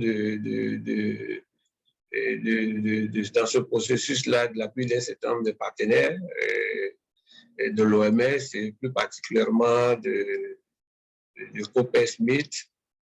Et nous avons déjà organisé deux grands ateliers où nous avons pu déterminer les stades stratégiques, et le planning, et le prochain atelier va se focaliser sur la budgétisation. Et nous sommes aussi en train de travailler avec nos partenaires, en particulier IFS qui est basé à Lomé, pour le transfert de la base en dehors sur le cloud gouvernemental. Et comme je l'avais dit tantôt, dans le cadre de la décentralisation de la saisie des données, nous sommes actuellement dans 10 districts sur les 70, et nous travaillons avec l'ensemble des partenaires pour pouvoir passer à l'échelle. Et comme autre perspective, c'est l'implémentation de la CIP 11 dans la base ENDOS. Et nous avons aussi comme perspective la mise en place du Master Facility List. Et pour ça, il y a une feuille de route qui a été élaborée et qui a été approuvée par l'ensemble des partenaires. Et cette feuille de route va être déroulée à partir de janvier 2022. Et nous projetons de mettre en œuvre un projet de digitalisation des registres électroniques dans les différents formats sanitaires. Et là, on va démarrer dans un projet pilote. Je crois que le docteur Delamal doit être un peu au courant c'est avec lui que j'ai eu. C'est dans le cas du CERIS où il y a un projet qui a été mis en œuvre au Burundi et à RDC. Donc, on veut un peu voir comment on pourrait faire un pilote aussi au niveau du Burkina, parce qu'on s'est dit que ça pourrait peut-être améliorer en tout cas la qualité et la disponibilité des données. Voilà. Et il y a le projet de renforcement des capacités analytiques et d'utilisation des données, qui est un projet qui est mis en œuvre par le Fonds mondial avec l'appui de HDC, et je crois qu'il va démarrer incessamment à partir de janvier 2022. Voilà, donc voici rapidement présenter la situation du 6R et les quelques bonnes pratiques et les perspectives que nous envisageons pour la suite. Merci. Merci beaucoup, Dr Wangare, pour cette présentation qui montre quand même que dans la région, en tout cas, le Burkina Faso est quand même sérieusement avancé, même s'il reste encore des choses à faire. Je ne vois pas de questions dans le Q&A, mais moi j'ai une question que j'aurais voulu vous poser, et c'est un peu en relation avec ce que vous disiez, le projet qui doit démarrer. Et vous avez parlé des revues, des ateliers de revues, et j'aurais voulu savoir, puisqu'en fait ça concerne l'utilisation des données, si vous avez des exemples peut-être concrets d'utilisation des données pour la prise de décision, pour adapter des programmes ou des stratégies, et peut-être aussi avec des impacts qu'on pourrait relier à l'utilisation des données, des impacts sur le système de santé, sur la santé des populations. OK, merci. Et nous avons élaboré un guide de revue des données de nutrition avec la direction de la nutrition et ces revues de données se font au niveau régional. Chaque région organise de façon semestrielle une revue de données de nutrition et ça permet à ces régions-là de passer en revue des données et aussi de pouvoir prendre des recommandations pour une meilleure utilisation de ces données pour la prise de décision. Et chaque année, à la fin de l'année, nous organisons une revue de données annuelle. Hein, et l'ensemble des régions participent à cette revue de données. Et ça nous permet en tout cas de faire des recommandations pour une meilleure utilisation des données, mais surtout pour pouvoir prendre des décisions, pour faire changer les choses. OK, merci beaucoup. Je pense qu'on est un petit peu court en temps, donc comme il n'y a pas de questions dans le Q&A, je propose de passer directement à la présentation suivante. Merci beaucoup, Dr Wangare.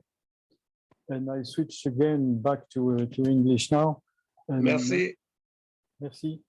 And I would like to introduce Diane Holland, who conducted some case studies of data use for essential health services in COVID-19, and she will share with us the good practice in this context. Over to you, Diane. Merci, Jean-Pierre.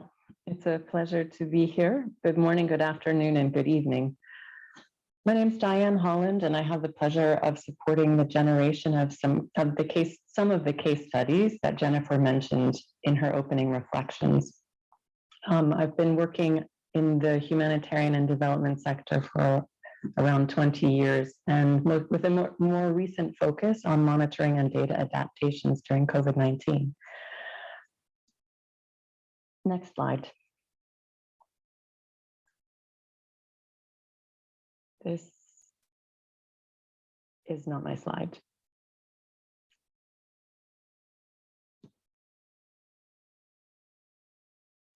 So I'll go ahead and give some of the background.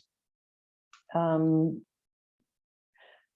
work comes out of a spirit of alignment, which is part of the Health Data Collaborative way of working. When it was clear that the Health Data Collaborative, UNICEF, and the World Health Organization COVID-19 Working Group wanted to capture lessons learned around data use and innovations to support essential health services during the pandemic, we had multiple groups wanting to do a similar piece of work, and in the spirit of alignment, a decision was made to collaborate between these different platforms and agencies with the aim to minimize duplication of efforts and hopefully result in more robust learning by drawing on the respective networks. Part of alignment does take time. So we're actually at the inception phase and going to be beginning work at country level in early 2022. So I'll give a little bit of a brief of what we hope to capture. And I very much appreciate the question that you shared, Jean-Pierre, about the use of data for decision-making in the continuation of essential health services from the previous presentation, because that's quite a bit of what we're trying to capture in these case studies. The objective of the collaboration is to develop 3 country case studies on collecting, sharing, and using data to support the continuation of essential health service delivery during the COVID-19 pandemic. The secondary objectives are to document practices that contributed to data-informed management of essential health services that can be replicated in other locations, to strengthen thought leadership around partner alignment and country health information system priorities, and to contribute to accelerating country progress in achieving the health SDGs through strengthened data systems for health. We can't, within these case studies, we can't do an entirely exhaustive review. So we're actually going to be focusing in on services of interest to explore in the case study, which will be drawn from primary health care, maternal, newborn, child, and adolescent health services. The primary audience includes country-level government, UN, NGO, civil society, donor, academia, and private sector groups, many of the constituencies within the HDC. And the secondary audience includes the regional and global organizations working to support this type of country-level action. These joint case studies will support peer-to-peer learning within countries and across countries, and will aim to promote alignment and knowledge exchange between global and regional bodies that support this action at country level. I will need to just flip open my PowerPoint for a second. So, okay, wonderful. Next slide.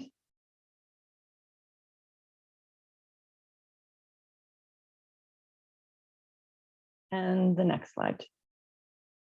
Wonderful, thank you. So to give a bit of a sense of scope, I've outlined the questions of interest that we want to dig into. First and foremost, how data was used to create innovative adaptations to ensure continued essential health services. Not just the data was there, but trying to pull the link between the data and the decision-making, and being clear on being clear about the creative, innovative solutions that were taken in response to the changes encountered in the COVID-19 context. Second, underneath that will be the impacts of COVID-19 on the data journey, in particular, impacts on the collection, analysis, and use of data to support new and adapted essential health services programming, with a focus on how countries identified and addressed their new or additional data needs in the context of COVID-19.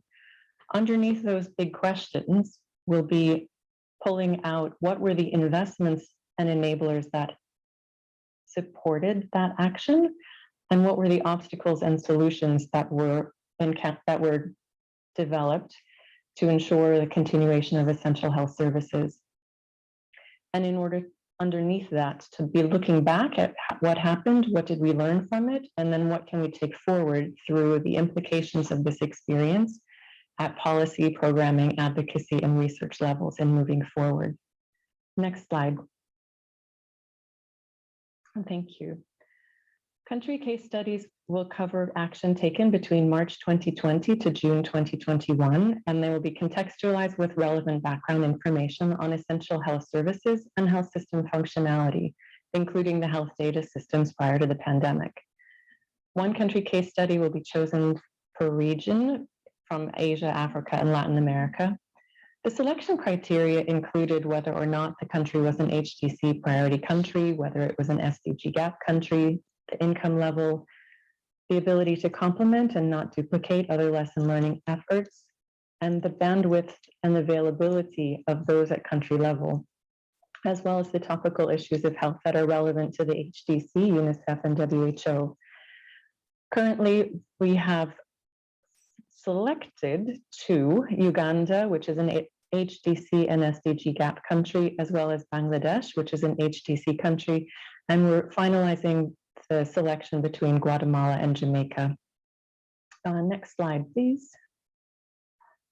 This is really simply a slide to give a bit of the background on how this process is being managed and conducted, as well as a bit of the methods. In particular, to highlight that engagement between the HDC, UNICEF, and WHO at many different levels. First and foremost, the HDC, WHO, and UNICEF are participating in a partnership working group to guide the overall technical direction. I've presented within this effort within the HDC SRG and more than welcome the inputs and engagement from the HDC partners. At regional level, we've been leaning on our UNICEF and WHO colleagues to give insights into countries which may be available and interested and have stories that could be documented and would benefit from this support, as well as overall regional perspectives that need to be included in documents and learning that has already taken place so that we can capitalize on the efforts and honor the learning that has taken place already. And then at country level, where there are HDC focal points, we would be relying on our HDC focal points, as well as UNICEF and WHO colleagues, to be that conduit to make sure that we're able to access this range of constituencies that we want to, whose voices we want to be reflecting in the case study process. The methods have been reviewed by the working group. The methods include document review and qualitative interviews conducted remotely using semi-structured interview questions. Key informants will be selected based on their constituency, government, UN, NGO, community, private sector, and their area of expertise with a focus on health data, health system strengthening, management staff, and emergency responders. The documentation will be to outline the existing function of essential health services and the impacts of COVID-19 on essential health services. These will not be conducting any analysis of raw data, but will be drawing from existing analyses. And then these will be qualitative analysis will be undertaken of key informant interviews and will synthesize available documentation and the literature that we receive from those engaged in the data collection process.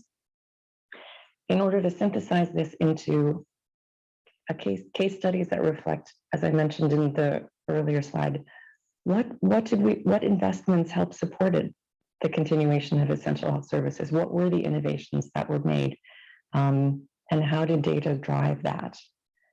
And I think a particular intent is to add value to the discussions at country level and the action at country level, and to ensure that the voices and the perspectives are adequately reflected within the case studies themselves in terms of process and ensuring as equitable and accessible an engagement across languages and across different positions and different groups, just as we do within the HDC collective. So with that, I'll pause, and that's a summary of what shall be coming in 2022. Thank you.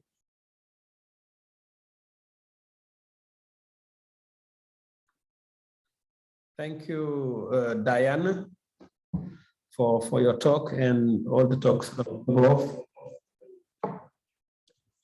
Hello.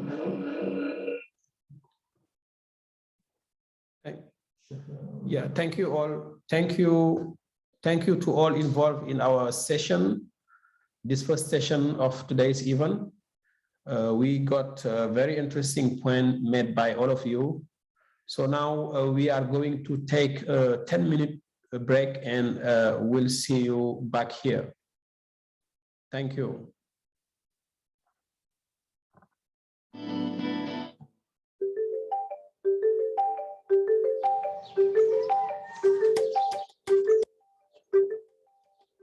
Data is very powerful and it's very important into our district or into the national level. We are able to understand and know how many of our clients need assistance.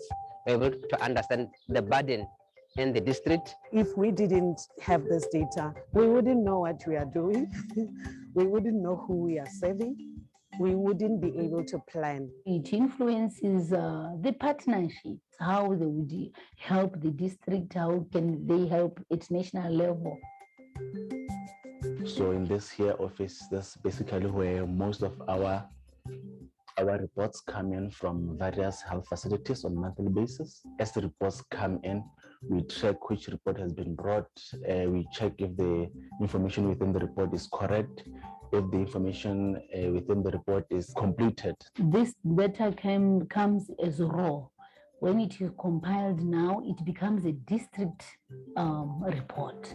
Once that is done, the ministry at headquarters, the coordinators of those various programs are able to track and see the pattern or the numbers that we capture within the DHIS. Part of what we do is, with this data, we do our reports. So that informs us of where we are, what we are doing. Are we meeting our targets? Are we still doing what we said we were going to be doing? We collect this data every day, every week, and every month. We analyze the data, and then we ensure to know which kind of clients we have. This really helps us to make a case for provision of services, especially some of our clients are out in catchment areas. We are able to understand where to take our services to. Without the facilitators collecting that data and reporting to us, we will never have an idea of what is happening in the field. Then we are able to react based on the data reported. Hence, I'm saying what data is very important as far as decision making is concerned. It helps in that when I refer a client to the next service provider, I already give that service provider information. So the client doesn't have to go there and repeat what they have said to me, and it saves them their dignity, and it gives them, kind of some power to say at least, and also to reassure them that we are interested not just in their story, but we are interested in giving them service that will help them go through what they are going through.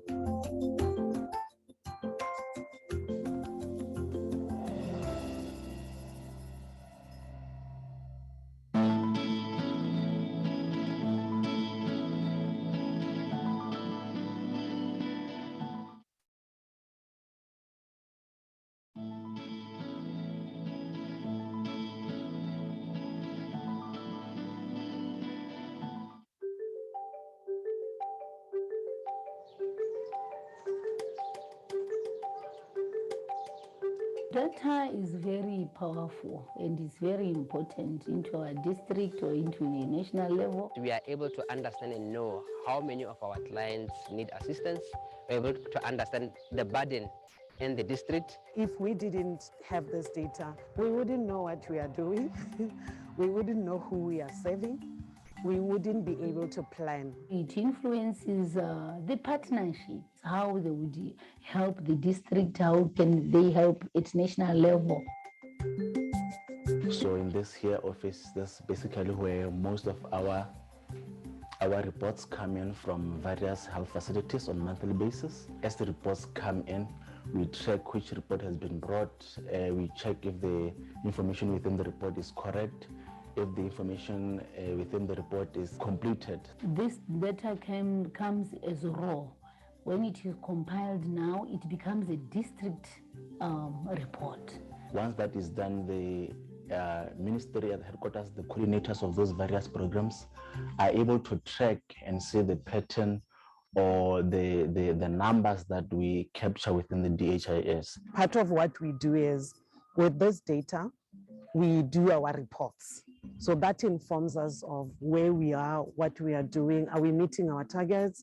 Are we still doing what we said we were going to be doing? We collect this data every day, every week, and every month. We analyze the data, and then we ensure to know which kind of clients we have. This really helps us to make a case for provision of services, especially some of our clients are out in catchment areas. We are able to understand where to take our services to. Without the facilitators collecting that data and reporting to us, we will never have an idea of what is happening in the field. Then we are able to react based on the data reported. Hence, I'm saying what data is very important as far as decision making is concerned. It helps in that when I refer a client to the next service provider, I already give that service provider information.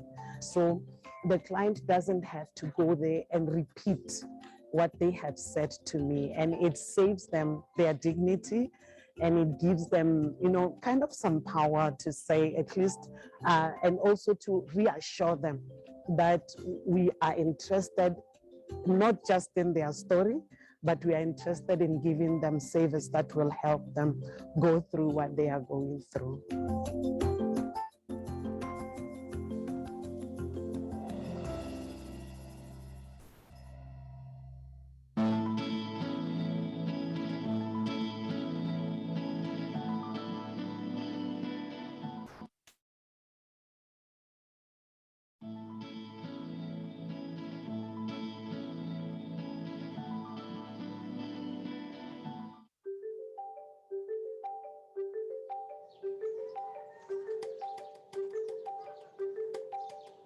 Data is very powerful and is very important into our district or into the national level. We are able to understand and know how many of our clients need assistance. We're able to understand the burden in the district. If we didn't have this data, we wouldn't know what we are doing.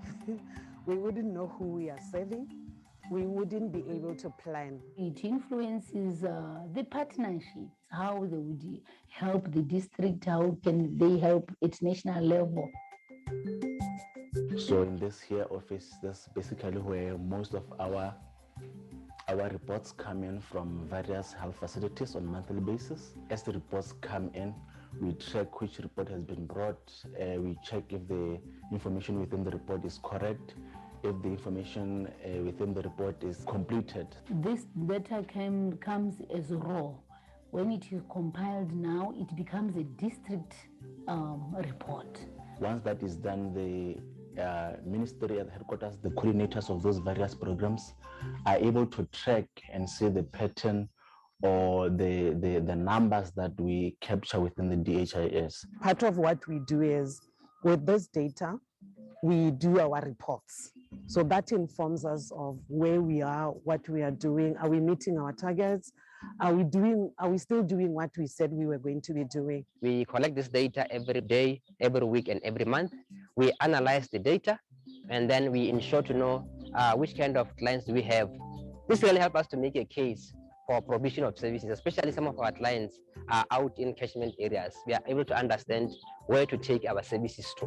Without the facilities collecting that data and reporting to us, we will never have an idea of what is happening in the field. Then we are able to react based on the data reported. Hence, I'm saying what data is very important as far as decision making is concerned.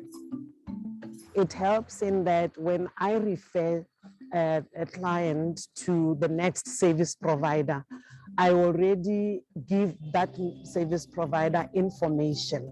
So the client doesn't have to go there and repeat what they have said to me, and it saves them their dignity, and it gives them, kind of some power to say at least, and also to reassure them that we are interested not just in their story, but we are interested in giving them service that will help them go through what they are going through.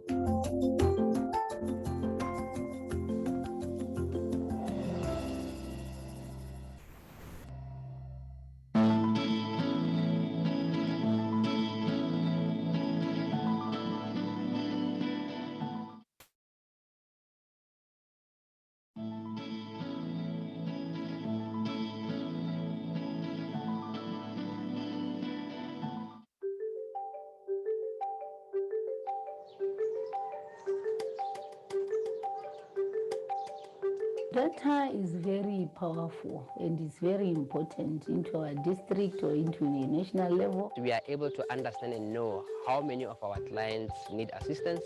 We're able to understand the burden in the district. If we didn't have this data, we wouldn't know what we are doing. We wouldn't know who we are serving. We wouldn't be able to plan. It influences the partnerships, how they would help the district, how can they help its national level. So in this here office, that's basically where most of our reports come in from various health facilities on a monthly basis. As the reports come in, we track which report has been brought. We check if the information within the report is correct, if the information within the report is completed. This data comes as raw. When it is compiled now, it becomes a district report. Once that is done, the ministry at headquarters, the coordinators of those various programs are able to track and see the pattern or the numbers that we capture within the DHIS. Part of what we do is, with this data, we do our reports. So that informs us of where we are, what we are doing. Are we meeting our targets? Are we still doing what we said we were going to be doing? We collect this data every day, every week, and every month. We analyze the data, and then we ensure to know which kind of clients do we have. This really helps us to make a case for provision of services, especially some of our clients are out in catchment areas. We are able to understand where to take our services to. Without the facilitators collecting that data and reporting to us, we will never have an idea of what is happening in the field. Then we are able to react based on the data reported. Hence, I'm saying what data is very important as far as decision.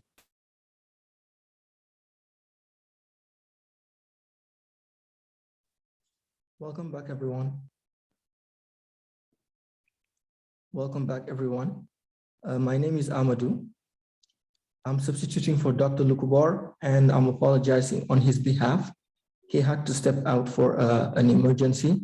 So I'm just going to hold on here for a couple of seconds to wait for everyone to rejoin. And I'll give you another couple of seconds to settle.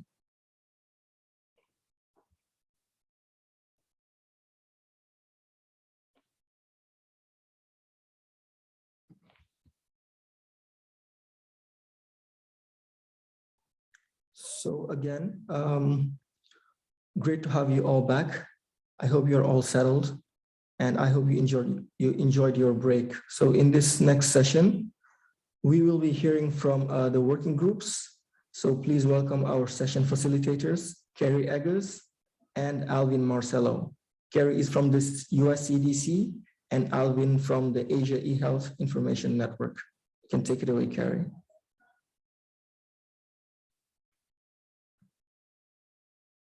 Thank you, Amadou. Good morning, good afternoon, and good evening, everyone. Together with my co-chair, Carrie Eggers, I'm Alvin Marcelo from the Asia eHealth Information Network. We are a network of representatives from ministries of health, academia, and non-government organizations working on the space of eHealth in governance, architecture, program management, and standards in Asia Pacific. Carrie?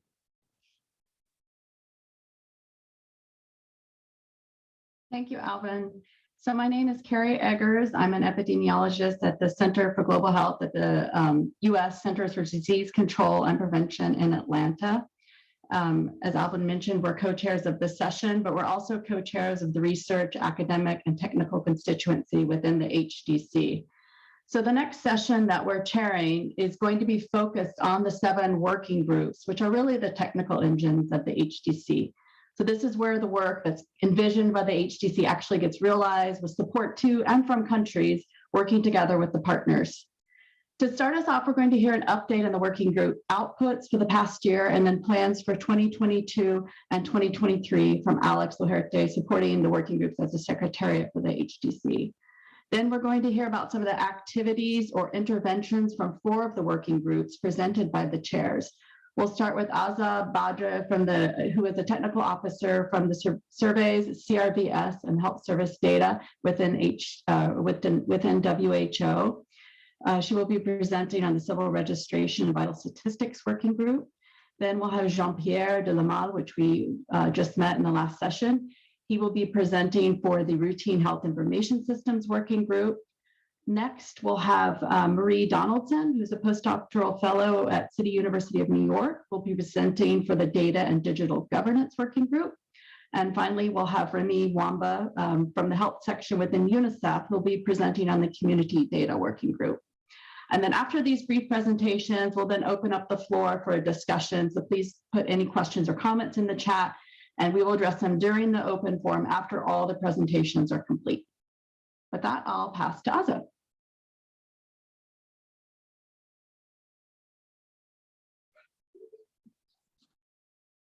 Hi, Carrie. Can you hear me? Yes, please go ahead. Thank you, Carrie, and greetings, everyone. I'm happy to be here amongst friends and colleagues. And as you're probably aware, I'm one of the co-chairs of the CRBS working group, and my colleague Deborah Jackson is the second co-chair. We have a great secretariat support from Mwanya, and also excellent support from Alexandra, both from the HDC platform. And basically, I have to admit that 2021 was a good year for the CRBS working group in general, and for the HDC CRBS working group in particular. And so we have had many accomplishments thanks to all the team that we have on there. First, at the beginning, we revamped the TORs of the CRBS working group in order to provide more country support, to stress on the fact that we need to be engaged more with countries.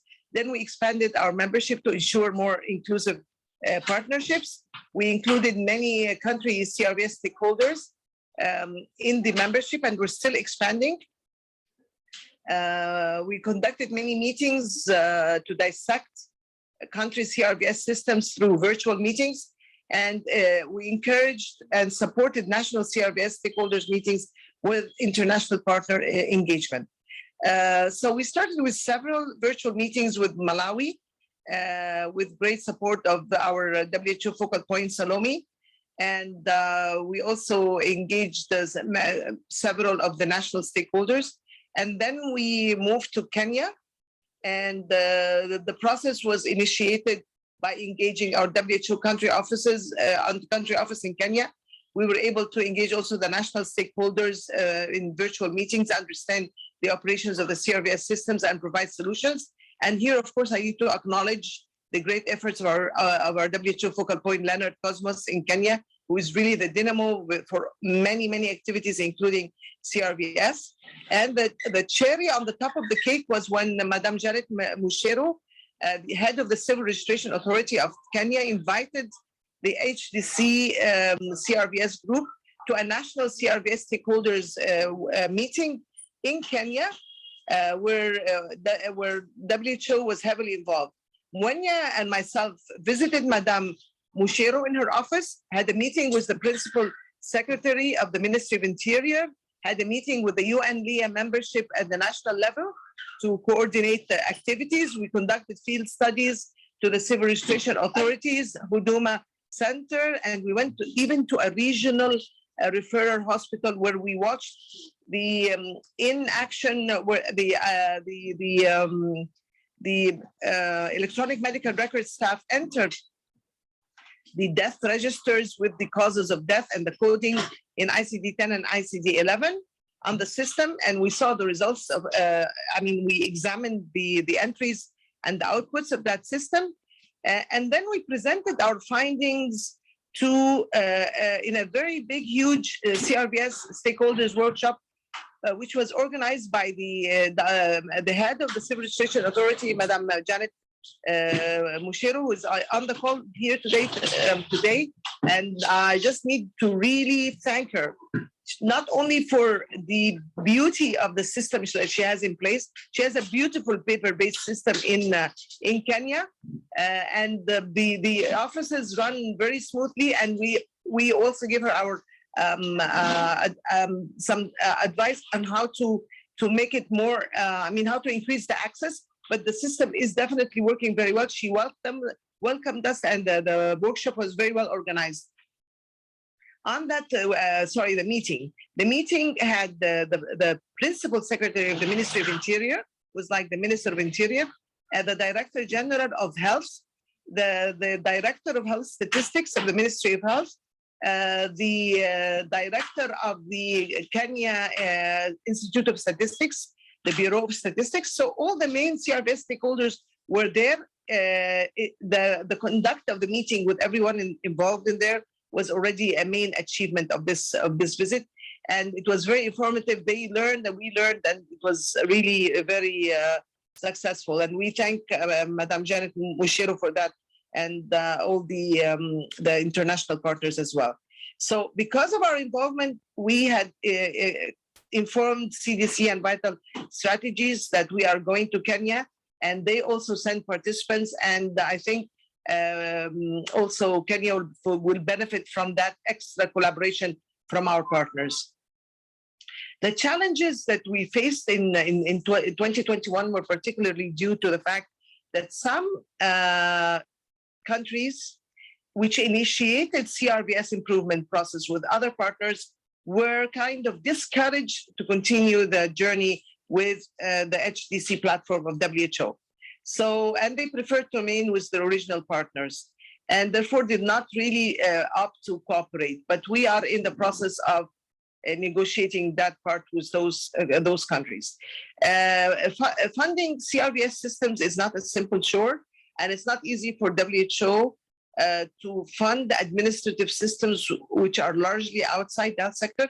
But WHO is now trying to focus attention on the complete and timely notification of vital events, which is a basic function of the health sector. And then, and also on the timely notification of vital events, the lessons, this is one of the main lessons learned from the COVID pandemic, and accurate medical certification of causes of death, which almost all countries, even the developed countries, are suffering from not accurate medical certification of causes of death.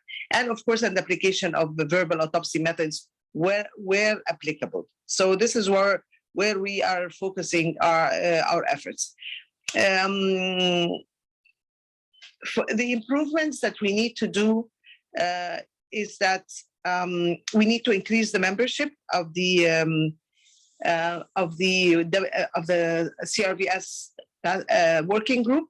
So Mwenya was very careful that she took all the names of the 60 participants that were in that meeting, and we're going to add most of them in our add them to the membership.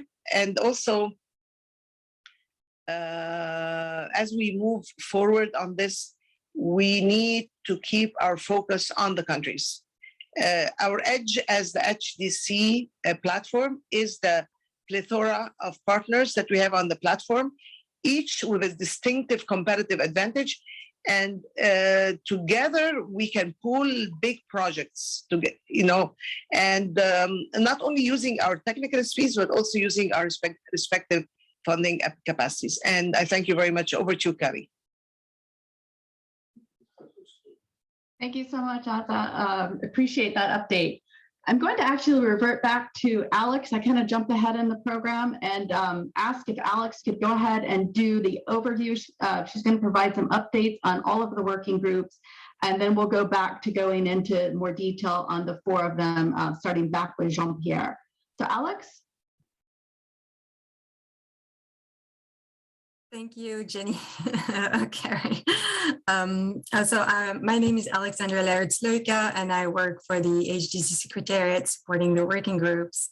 And thank you, Asa, for this great report. There's been so much wonderful work done by CRBS, and you're a star.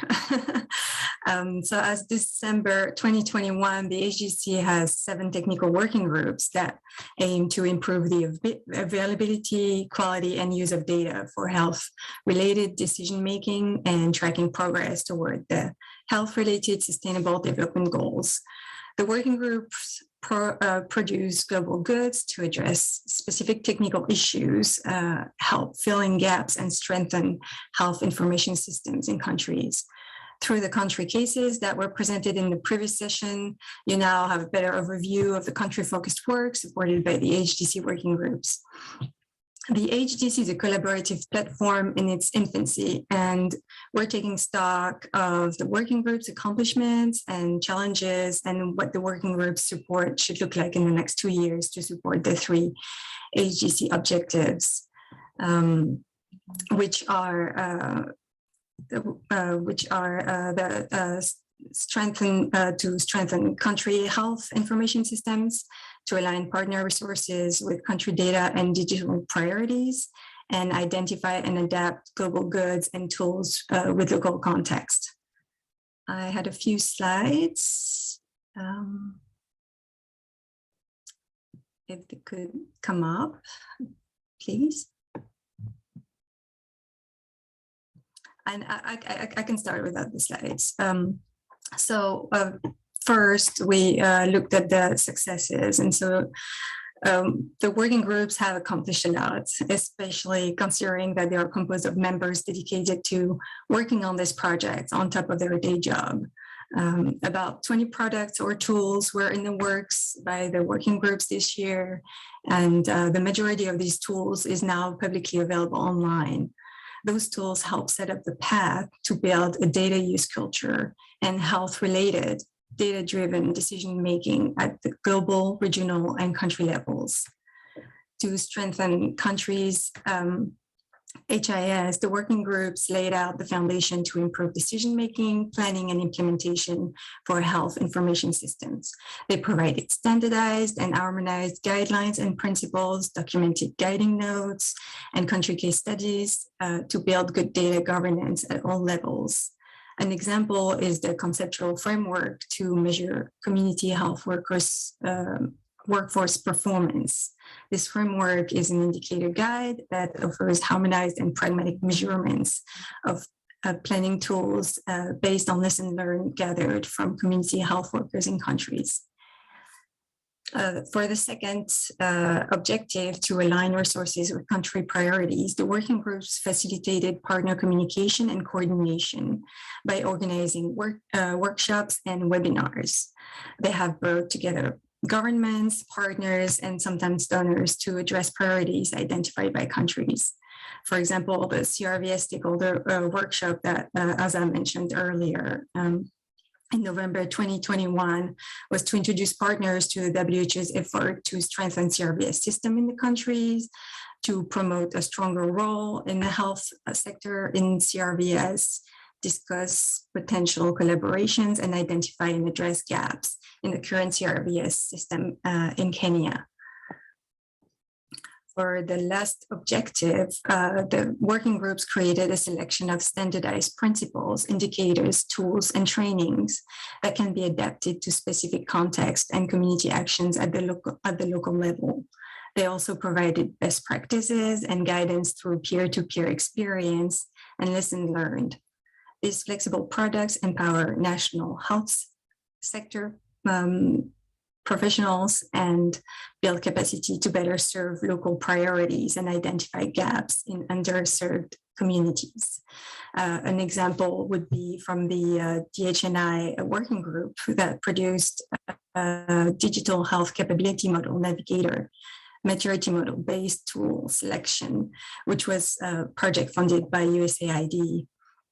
And it enables health system planners, implementers, evaluators, and funders to choose and use appropriate maturity model-based tools for specific context to improve digital health capabilities at the national and subnational levels. Regarding challenges, so that would be, let me see, next slide, please. Challenges, perfect, thank you so much. As we celebrate the successes, we keep in mind that, like an infant, the HDC is still stumbling while building a platform with ambitious goals to support priorities identified by countries. The COVID-19 pandemic has slowed down the dissemination of tools at the country and regional level due to sanitary measures, and also at the global level with health experts being pulled from the working groups to focus on the new pandemic. There is a need to strengthen coordination and communications with countries, partners, and donors on the ground. The products also need to be more country operated, and we need to manage expectations in terms of resources to actually implement the products. So how do we implement the product using the resources available? We also need additional resources to support current projects and to support more countries. How can we find sustainable resources to ensure the continuity of the projects implemented? Challenges on the working groups governance side, I would think the main focus is to increase representation from countries to ensure their input is included in the tools created.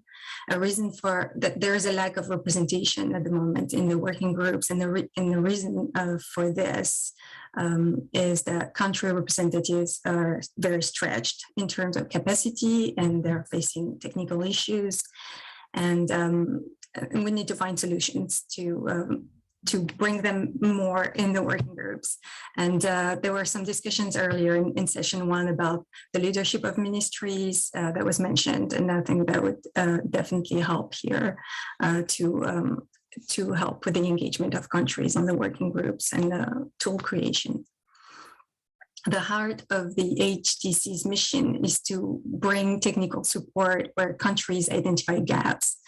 Some working groups have less engagement than others, which results in a lower quality production of global goods. And the lack of engagement may be it may be caused because there's a lack of engagement from countries, which create an uncertainty regarding the usefulness of the tool that's created. There is also a lack of diversity on the working group's membership, and there's a need for better representation from countries, as mentioned earlier, but also from donors and private sector. Another point is that working groups have time-limited TORs, terms of reference, and need clearer timelines to deliver their product more efficiently. They also need more support from the HDC Secretariat to improve meeting management. And last but not least, there is a need to increase cross-work between the working groups. And there has been a little bit of work on this side in 2021. And working groups often work on projects that would beneficiate input from other working groups that have complementary expertise. So that's going to be one of our main focuses in 2022-2023. Next slide, please. The deliverables set for the working groups are currently being finalized, and several projects will carry on from 2021 to 2022, including the implementation of the digitalization of the Kenya CRVS, the compilation of country-specific tools for routine health information systems, and the development of health data governance principles. New deliverables include a landscape analysis of focus countries initiative, improving better detection and response to public health emergencies. For 2022, the working groups will ensure to focus on the 3 HDC objectives, and they are already working on addressing some of the challenges that was previously shared. The working groups are actively inviting local health and data experts to increase the voice of countries in the working groups, both from the HDC and non-HDC countries. The working groups are improving the technical services provided and filling in gaps by increasing crosswork with other working groups. And the working groups are also advocating more and more for additional and sustainable resources in HIS. And this specific topic will be discussed tomorrow in session 4 of the Global Partners meeting. So tune in for this. And thank you, and back to you, Carrie. Great, thank you, Alex. Appreciate that overview showing, the past year and a look ahead to what's coming up. So appreciate that very much. So let's go back and get a little more detail on some of the working groups. This time we're going to turn to the Routine Health Information Systems Working Group, and with a presentation by Jean-Pierre. Vous avez la parole. Thank you, Carrie. Yes, actually, maybe something already been mentioned, and I wanted to start with this. The Routine Health Information System Working Group has been created in 2020, actually, but the real year of work was only this year, 2021. It was being created, and when we see the membership, actually, it's exactly what actually Alex already mentioned. It's that it's mainly international organization and maybe donors, and there is yes a weak representation of the countries, but that has already been discussed, and it's not a feature of our group. I think it's common to all the group. But in terms of accomplishment, what we have done, actually, we have initiated the collection of the routine health information system standard best practice guidance and tools, I would say at the global level, that are now stored in a repository. And we are still working on making this collection of documents easy to explore, which is not an easy matter. What we have done for that, we have used the classification as a classification, the chapters of the training routine health information system curriculum that was developed under the measure evaluation project with the contribution of WHO and many academic institution from all around the world, actually. And the idea was to keep a kind of overall consistency. And that work has been actually followed by also the gathering of a country-specific document. And what I mean by country-specific document, it's official routine health information system report, tools, and case studies. And we have gathered quite a lot, actually. And now the problem is that we have also to find a way to find those resources among a kind of a big pile. So it requires a lot of work from the member of the group right now. And we probably need to use some keywords to make those resources easy to access that we will see. But that will be for next year, I would say. Another area of work that has been initiated this year was actually the reflection on the integration of public health and humanitarian diseases and emergencies surveillance into the routine health information system. But that has just only been started, and that will be actually further developed over the coming year. And it is worth mentioning also that we have also contributed to the development of the WHO routine health information system strategy by providing feedback on draft version of the strategy. And we have also actively contributed to the consultation workshop that was organized in September. Regarding the challenges, we have this archives now with all these documents, which is actually currently stored in a Google Drive that is accessible through a link that has been shared with the member of the group. But now the real discussion, and we are having this discussion with the HDC Secretariat and with the SCORE managing team to identify where will be the best place to have these resources accessible and with the right tools actually to explore and to find the right resources for the countries.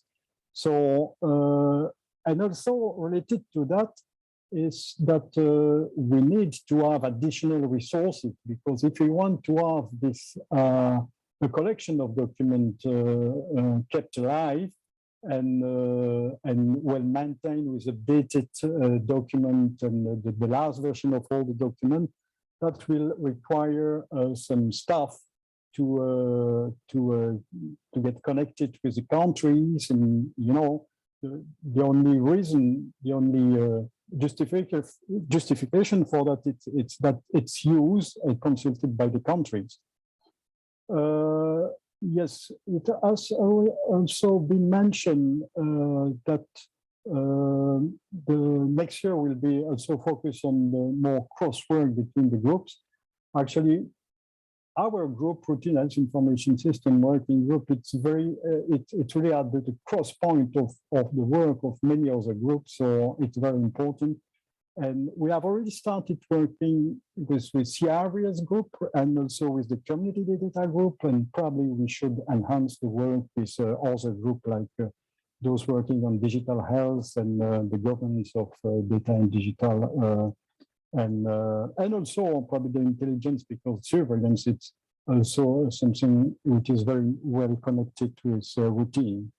And for the next year, it will be the continuation of some of the work that we have started now, but probably the real thing will be the focus, or the real focus should be on how to make this work concrete for countries and how to have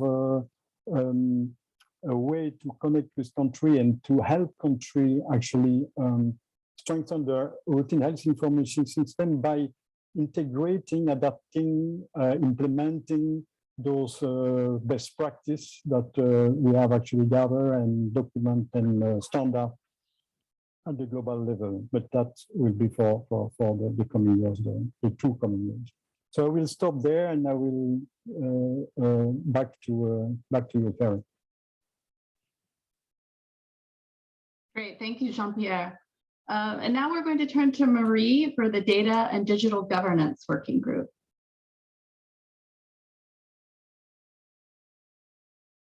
Everyone, I hope you can hear me. Thanks so much for letting me participate today. As mentioned, I'm one of the co-chairs of the Digital and Data Working Group, and it's really my pleasure to speak on behalf of our working group today. So like the Routine Health Information System Working Group, our group is a bit newer. We were established as part of the Health Data Collaborative this year. We started as a small working group within the Digital Health and Interoperability Working Group, DH&I. But when governance was identified as an issue across many of the Health Data Collaborative working groups, we were invited to present our scope of work and join the HDC as a working group. This year, we're really excited to report that I think we were able to accomplish much of our proposed scope of work. We partnered with Transform Health to develop a set of health data governance principles. This was done through a consultative process with regional consultations that took place over a series of months throughout the year. I hope that some of you, in fact, participated in these regional consultations. These principles are now in draft form, and after that consultation, they were also open for public consultation. That period is now closed. However, we've spoken with Transform Health and we've opened it up again to you all as HDC partners. So I'll ask my colleague to kindly post the link in the chat so that if you haven't already, please provide your feedback on these principles, and that will really allow us to improve the principles because we're still working in that feedback, and also just ensure that they're relevant to your work and our kind of collective work here as the Health Data Collaborative. So please do see that link, and even though it says it's closed, you can still go ahead and click and add your feedback. So please do add your feedback if you haven't already.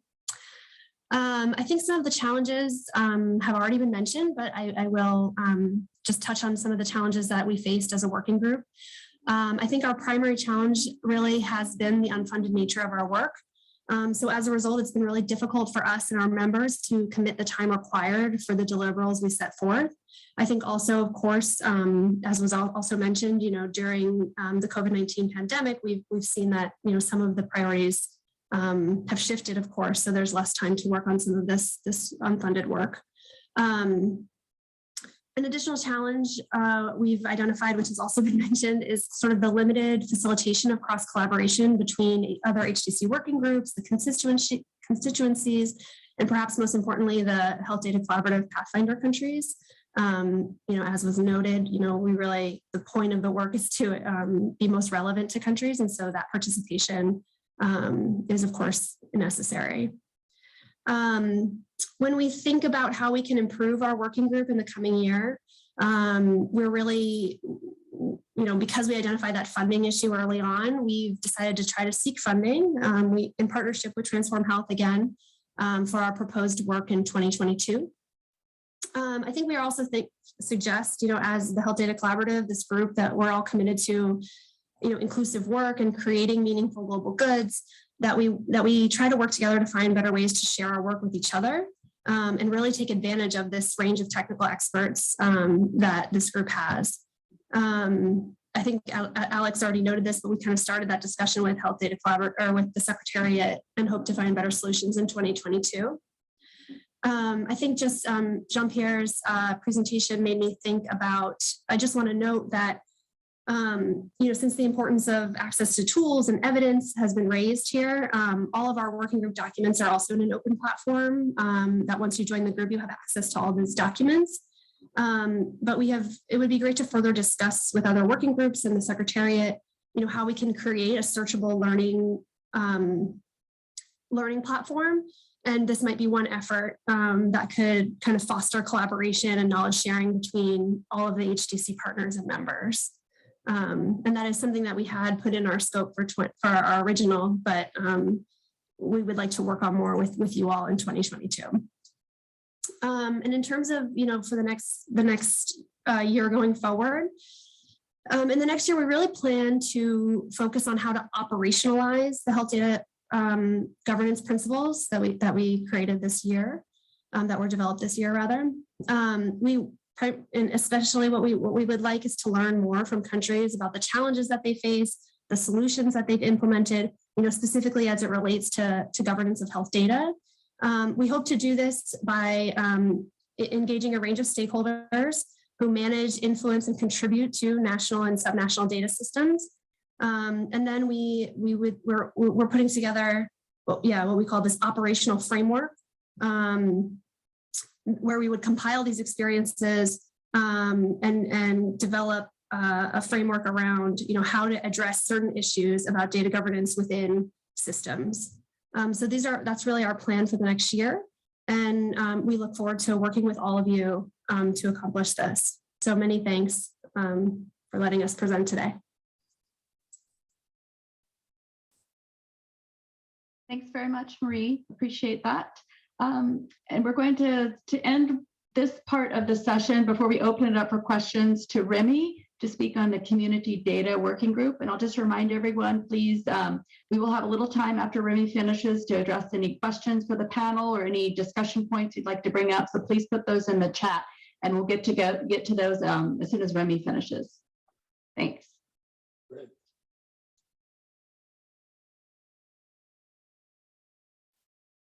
Well, thank you, Carrie, for giving me the opportunity to provide some reflections on behalf of the community data working group, co-chaired by my excellent colleague, Anna Scholl and myself. First of all, I would like to thank the colleagues from various agencies and organizations who have helped really advance the work of the group through the presence at the monthly standing meetings and also the inputs and comment on the documents and the strategic thinking and ideas. So the working group has been active since the establishment of the Health Data Collaborative and has contributed to increasing the availability of resources and standards made by countries to strengthen the community data systems. So this was made possible thanks to the coordination and commitment across partners and with many contributing with their expertise and some providing funding that supported the activities. And we believe that the finalization and the release of the Community Health Workers Guidance on Strategic Information and Service Monitoring has been a key achievement of the group and a milestone towards the strengthening of the community and many frameworks and also for strengthening community data systems. And well, as emphasized during the Institutionalizing Community Health Conference held in April 2021, so community health is an essential component of the strong and resilient health system that ensures primary health care and equitable access to health for the health services, equitable access to health services for all. And it is through the integration of community data into the broader health management information system that we can really assess the contribution of the community programs in improving the well-being of the people in our communities. And I wanted also to applaud the brilliant work carried out recently by some member organizations that are part of the group, and this work includes the Malaria Digital Community Health Assessment, and the conceptual framework for measuring community health worker performance that Alex mentioned, and also the newly developed guide for community health worker master list, which allows to assess the maturity of CHW list, and also provides a set of minimum requirements that a CHW master registry should comply with. And despite many achievements, there have been challenges, as other mentioned as well.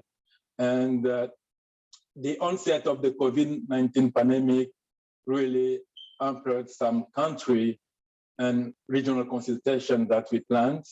And also it interfered with the working group's country engagement plan, and led to virtual conferencing fatigue as well, as you know, which resulted in a drop in meeting attendance toward the end of the year. And looking forward, what we see is that we are really considering bringing in new energy and ideas to revitalize the interaction within the group, and also expand partnerships to further support community health. We are also hoping to advance some work as part of the next work plan to disseminate further the guidance documents that we developed, to conduct more country applications, and also to enhance, as was said, cross-working groups collaboration. We are currently engaged in some consultation with a few countries to practically discuss the operationalization and country support. So thank you very much, and I hand it over to Carrie. Thank you. Thank you, Remy. Carrie, I'll take over for the Q&A. Again, this is Alvin Marcelo from the Asia eHealth Information Network. We only have a few minutes left, and I just wanted to share our own experience. Carrie and I co-chair the Research Academia and Technical Networks constituency, and Jean-Pierre is actually a part of that group. And one of the challenges we faced was we sort of like functioned like a relay station between what were happening at the global level and to our respective country level partners. And it was very difficult in the sense that we didn't know where the global initiatives were coming from. They're all over the place, and there was no centralized way to organize them. And at the same time, there were a lot of country activities, and we had a difficult time organizing them and feeding them back to the global community. So I'd like to ask the speakers, what is your strategy in relaying your global frameworks or your global initiatives, and what strategies do you use to make sure that they reach the countries that you are targeting? Maybe we'll start in the order of the presentation. Dr. Atsa first. Thank you, Alvin. This is a very important question. And I didn't feel the importance of this part except when I came to headquarters, because when I was working in the regional office, all our work was with the countries. So anything that happened, we just had the focal points. We send the information down to the focal points. Our meetings was with the focal points, and so on. Now we have to take an additional step. So we have to, anything that we do, we really have to contact our regional offices, and then the regional offices contact the country offices. But we are lucky. We are really lucky in WHO that we have this real big network of the headquarters, with the regional offices, with the country offices, and even some countries, the bigger countries, we have sub offices. Like in Afghanistan, we have many sub offices. In Iraq, we have many sub offices. In Pakistan, so we're really, really lucky that we can drill down to the smallest part of a country through our network of offices and officers. So this is how we do it basically. Whenever we do anything, like now we've developed the new report which is the new status of birth and death and causes of death report. We're doing consultations with the regional offices, and they are doing the consultations with the countries. So this is how we do it, basically. Over to you, Alvin. Thank you very much, Dr. Atsa. It's good to know that you have this structured system of disseminating information from the global level to the national, regional, and then to the national level. Jean-Pierre, being one of the most mature networks in the call, what worked for you in disseminating your global framework? Actually, it's an excellent question because, first of all, some of the group are really connected to the real work of some organization, like, for example, the CRVS with the work of WHO, or the community data group with the work of UNICEF. So there is a kind of a resource channel to help the group having some real connection with the country. So our group is actually co-chaired by myself and WHO with Rifat Hossain. So we probably should explore how to better use the different channels of WHO and relay that they have in the region and the countries. That's one of the possibility. The other thing, it's actually what we have already discussed, is the participation of the country in the group. Because one of the things is that we to be sure that what we are actually creating is relevant for them and actually align with their needs, which and not a kind of global stuff somewhere in the sky.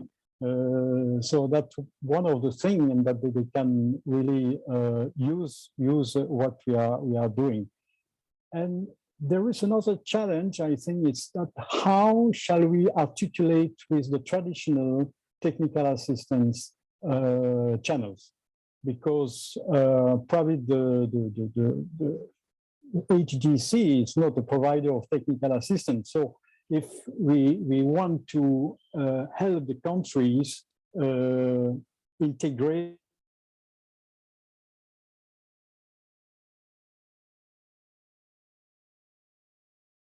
I think we lost Jean-Pierre. Can you nod your head, everyone? to adapt different standards or best practice that you can hear? You can hear me? Go ahead. Yes. Yeah. Okay. I'm fixing that there. And so yes, I think that's another challenge, to see how we can actually act in the countries and be well articulated with the other channels of the technical assistance. Over to you, Alvin. Thank you, Jean-Pierre. Actually, that resonates very well. I think the global to regional to national works more effectively than the national to regional to global. It's easier to disseminate from one source going to many sources. But now, how do you gather the response? According to Jean-Pierre, how do you know that these global frameworks are actually effective or responsive to the needs of the country? From my perspective at the regional level, since we are not experts with routine health information systems, we're not experts with community standards, so we'd like to invite global experts to talk in our regional meetings and give the content. And we can commit to getting the comments from the countries and organizing them and giving them back to the global organization. So in a way, that sort of like creates a method of two-way communication between global and national level interactions. Marie, how about you? Thank you, Alvin. And I know we're running short on time, so I think I'll just echo what some of my colleagues have said, except one difference with our working group is that we don't have that WHO structured kind of feedback mechanism, which I've being in WHO, I loved it. I think it works quite well. But now, working with this working group, we don't really have that. However, we have really used our networks, as we did with this consultative process, this regional consultative process, tried to reach out to our networks to get a wide range of stakeholders to contribute. that has its ups and downs. You get a more diverse range of stakeholders, but then you're still always leaving someone out.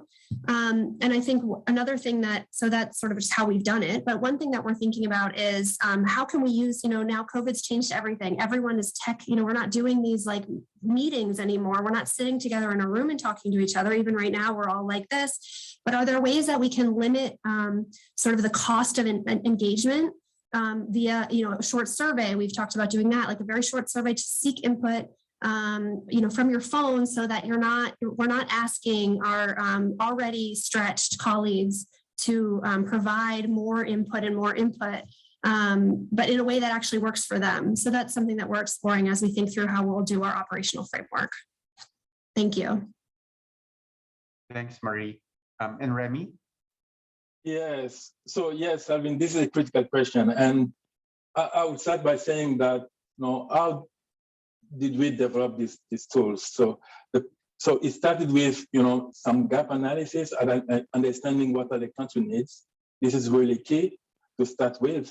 And when we started developing the CRW guidance on strategic information and service monitoring, we try to make sure that we have countries on board, during the development process. And we did some country consultation so that we can get the inputs during the process, and so that the tools that we are developing are not disconnected with the reality on the ground. So this was really important. And going forward, and based on that, it's also easier, to have country uptake. And as somebody mentioned, so I think it was Azar, UNICEF has a huge presence on the ground, and we are also operating through our regional offices, so to get this on the ground for dissemination.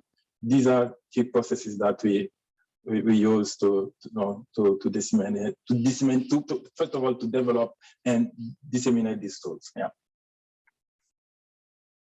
Thank you, Remy. I think we all agree that it's challenging, and that sometimes, and actually often, it becomes an information overload for the people in the ministries of health and at the regional level. My wish, and I hope Carrie agrees with me, is that we can have a more systematic way of disseminating the two-way communication from global to national and national back to global. It would be a wish list for me. When I'm approached by a global agency, we try to give them time, but then it's not really, you can't invite the ministries of health every night for a webinar.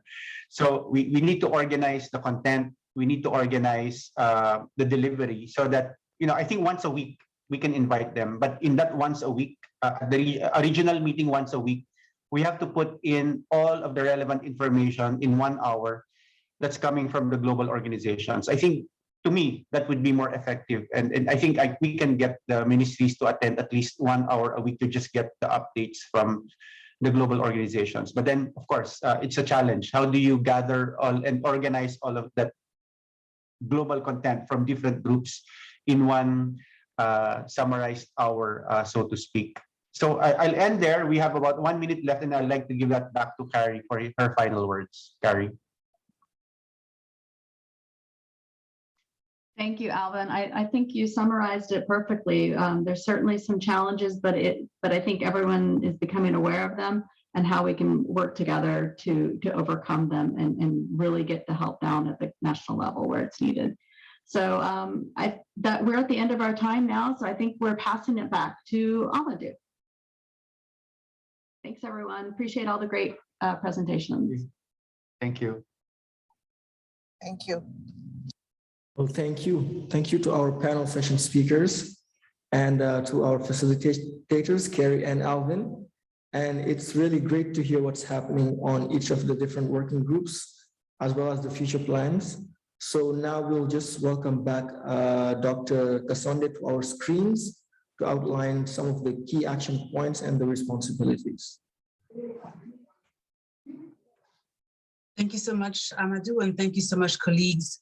It's been a wonderful day today, listening to a variety of presentations from partners at global level, at regional level, and indeed at country level as well.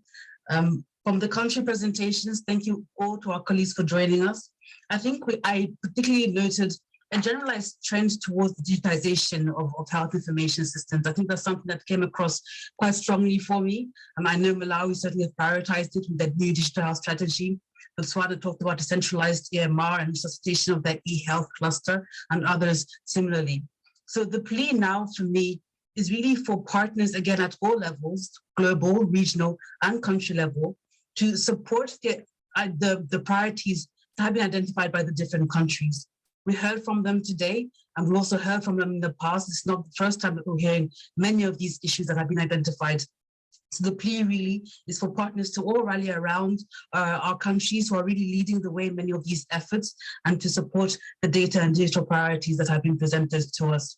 I'm conscious of time, so I won't speak for too much longer. I think to close the meeting, I'll hand over to Dr. Samira Asma, ADG at WHO, under the Division of Data Analytics and Delivery for Impact.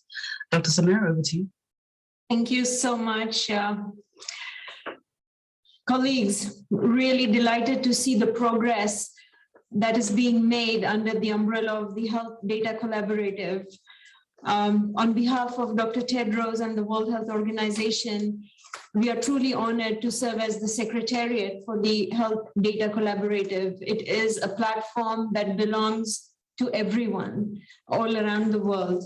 And the vision of the Health Data Collaborative is very much aligned with the vision of WHO and Dr. Tedros's transformation agenda, which truly regards that we must keep countries at the center, not only figuratively, but practically. And I think this meeting truly demonstrates that, that this meeting is co-hosted by colleagues from the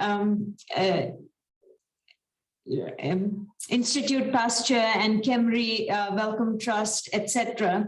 I think it truly demonstrates that we have to, as global partners, listen to what countries are learning, doing, and saying and expecting.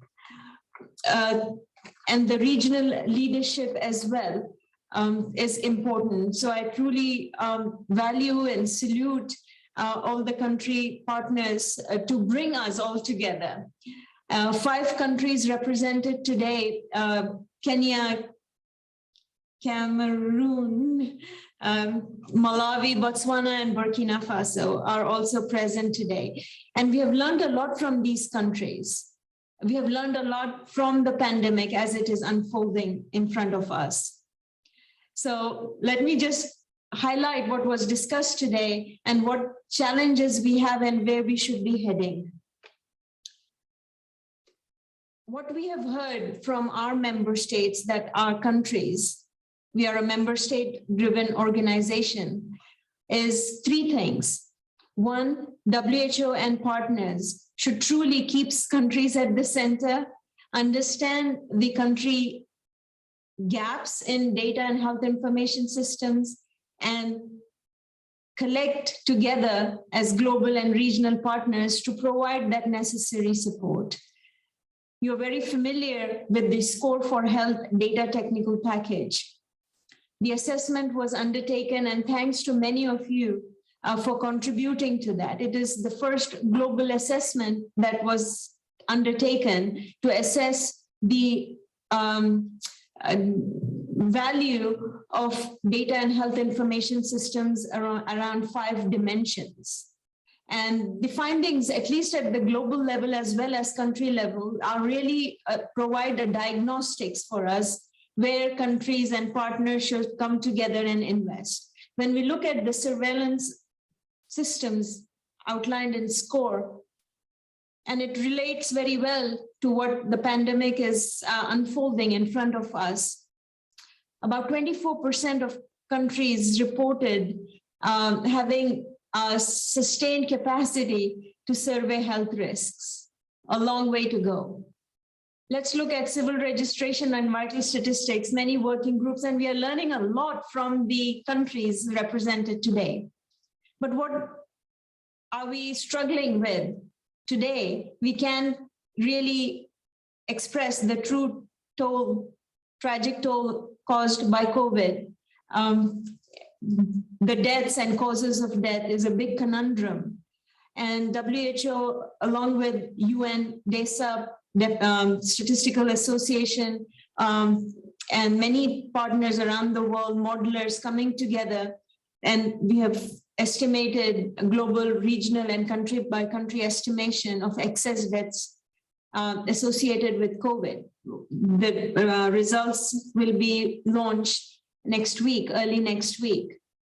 But I think the underlying issue is that we don't really would ever know the true toll of deaths associated with COVID because of weak civil registration and vital statistics systems.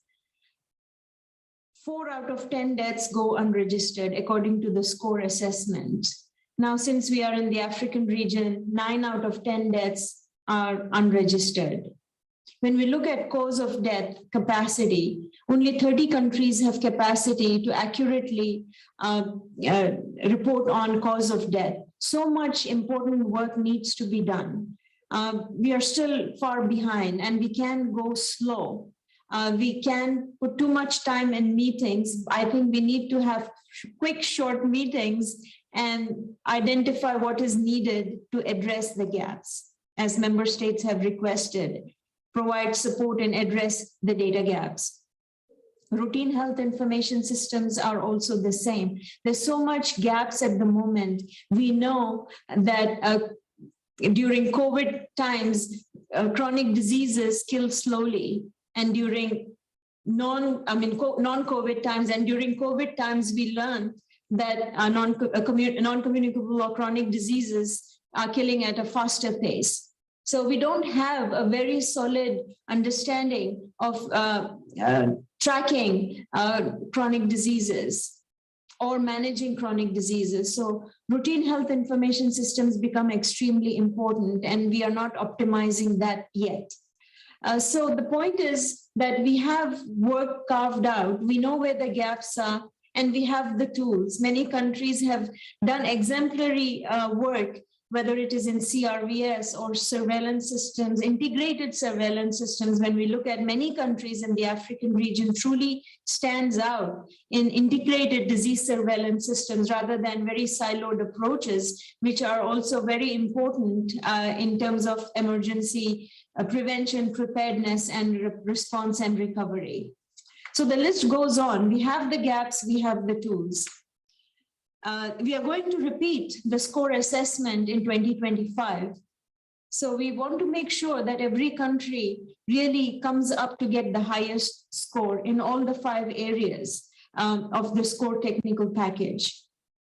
One aspiration that we have put out is, can we at least have 75% of countries with complete birth, death, and cause of death registration systems by 2025. So 75 by 25 could be a good goal for us to push. A lot of partners are investing in campaigns, and many regional institutions are advancing the work, but it is not going fast enough.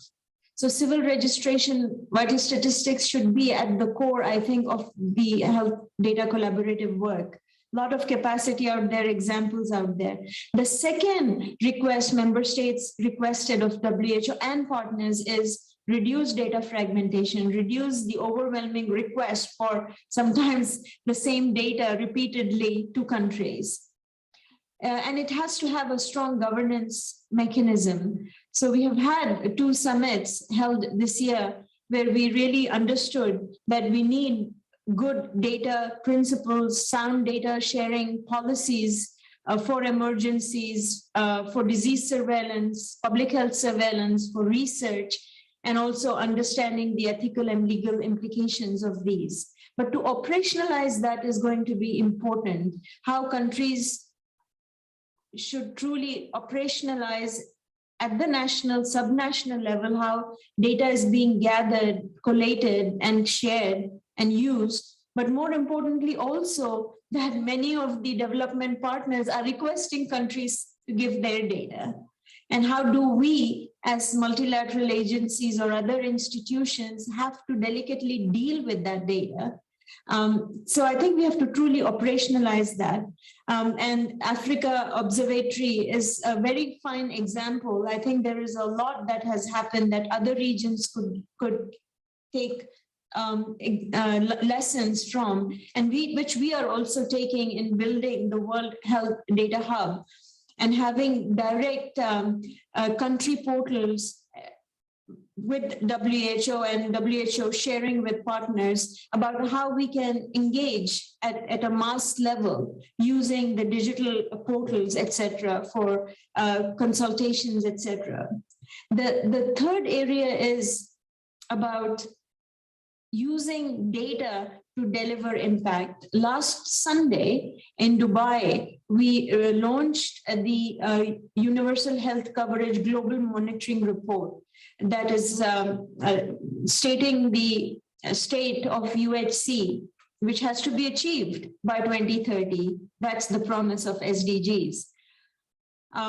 So what the findings have shown is, yes, we are way far behind meeting those 2030 goals. Even when we look at 1 billion more people covered by universal health coverage by 2023, only 270 million people have been covered.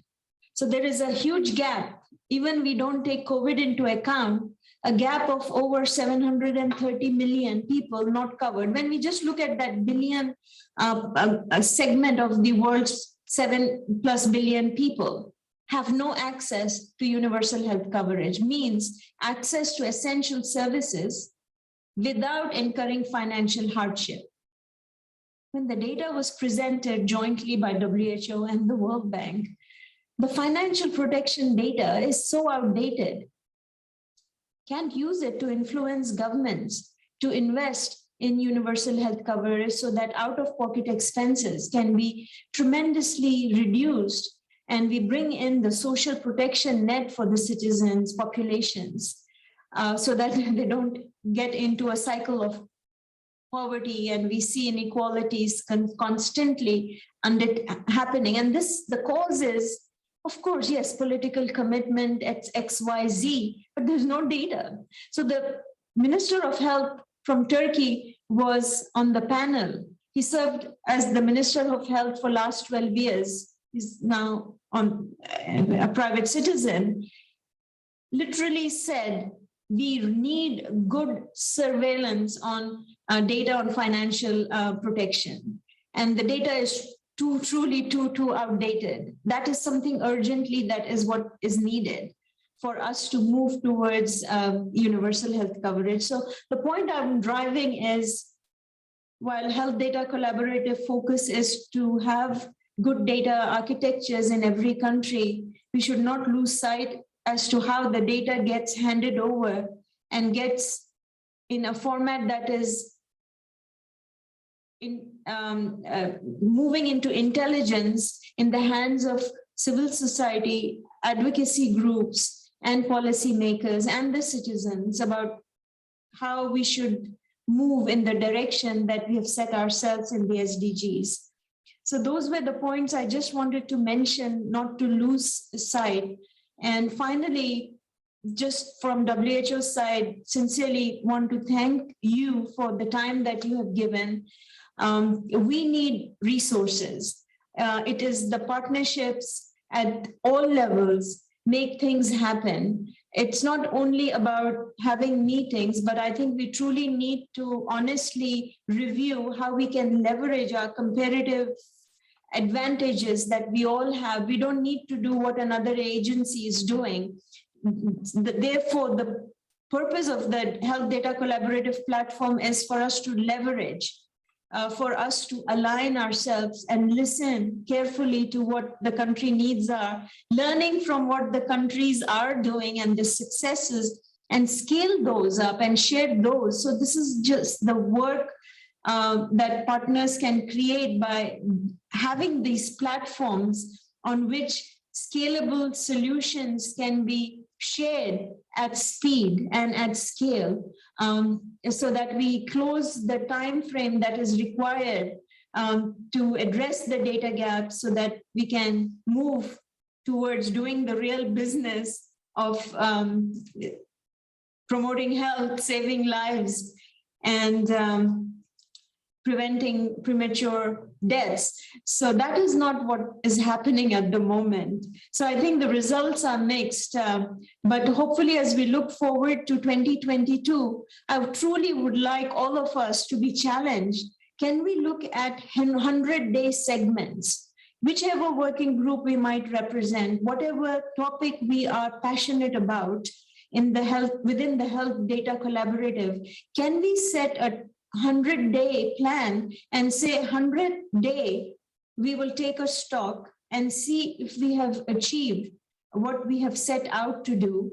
20 days for planning, 80 days to deliver.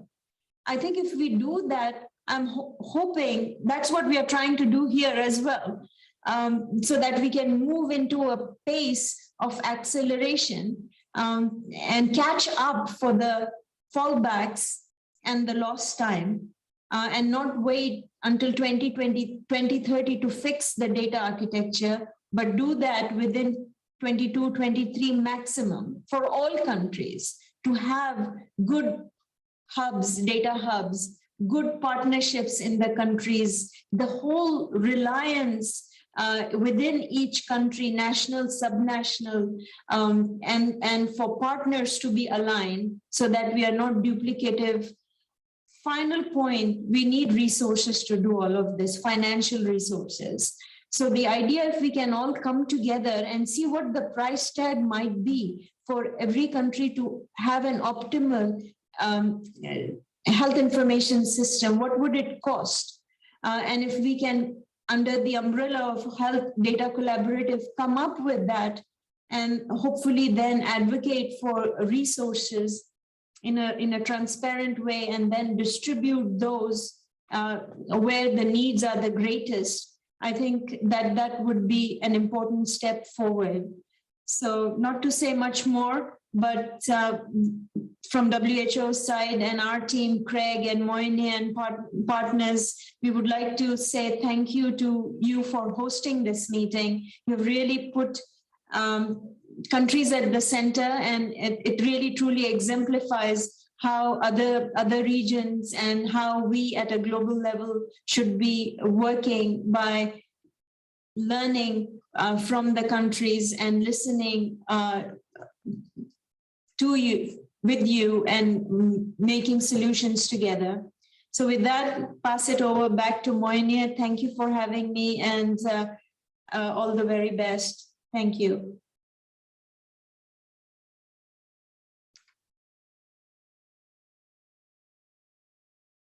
Thank you.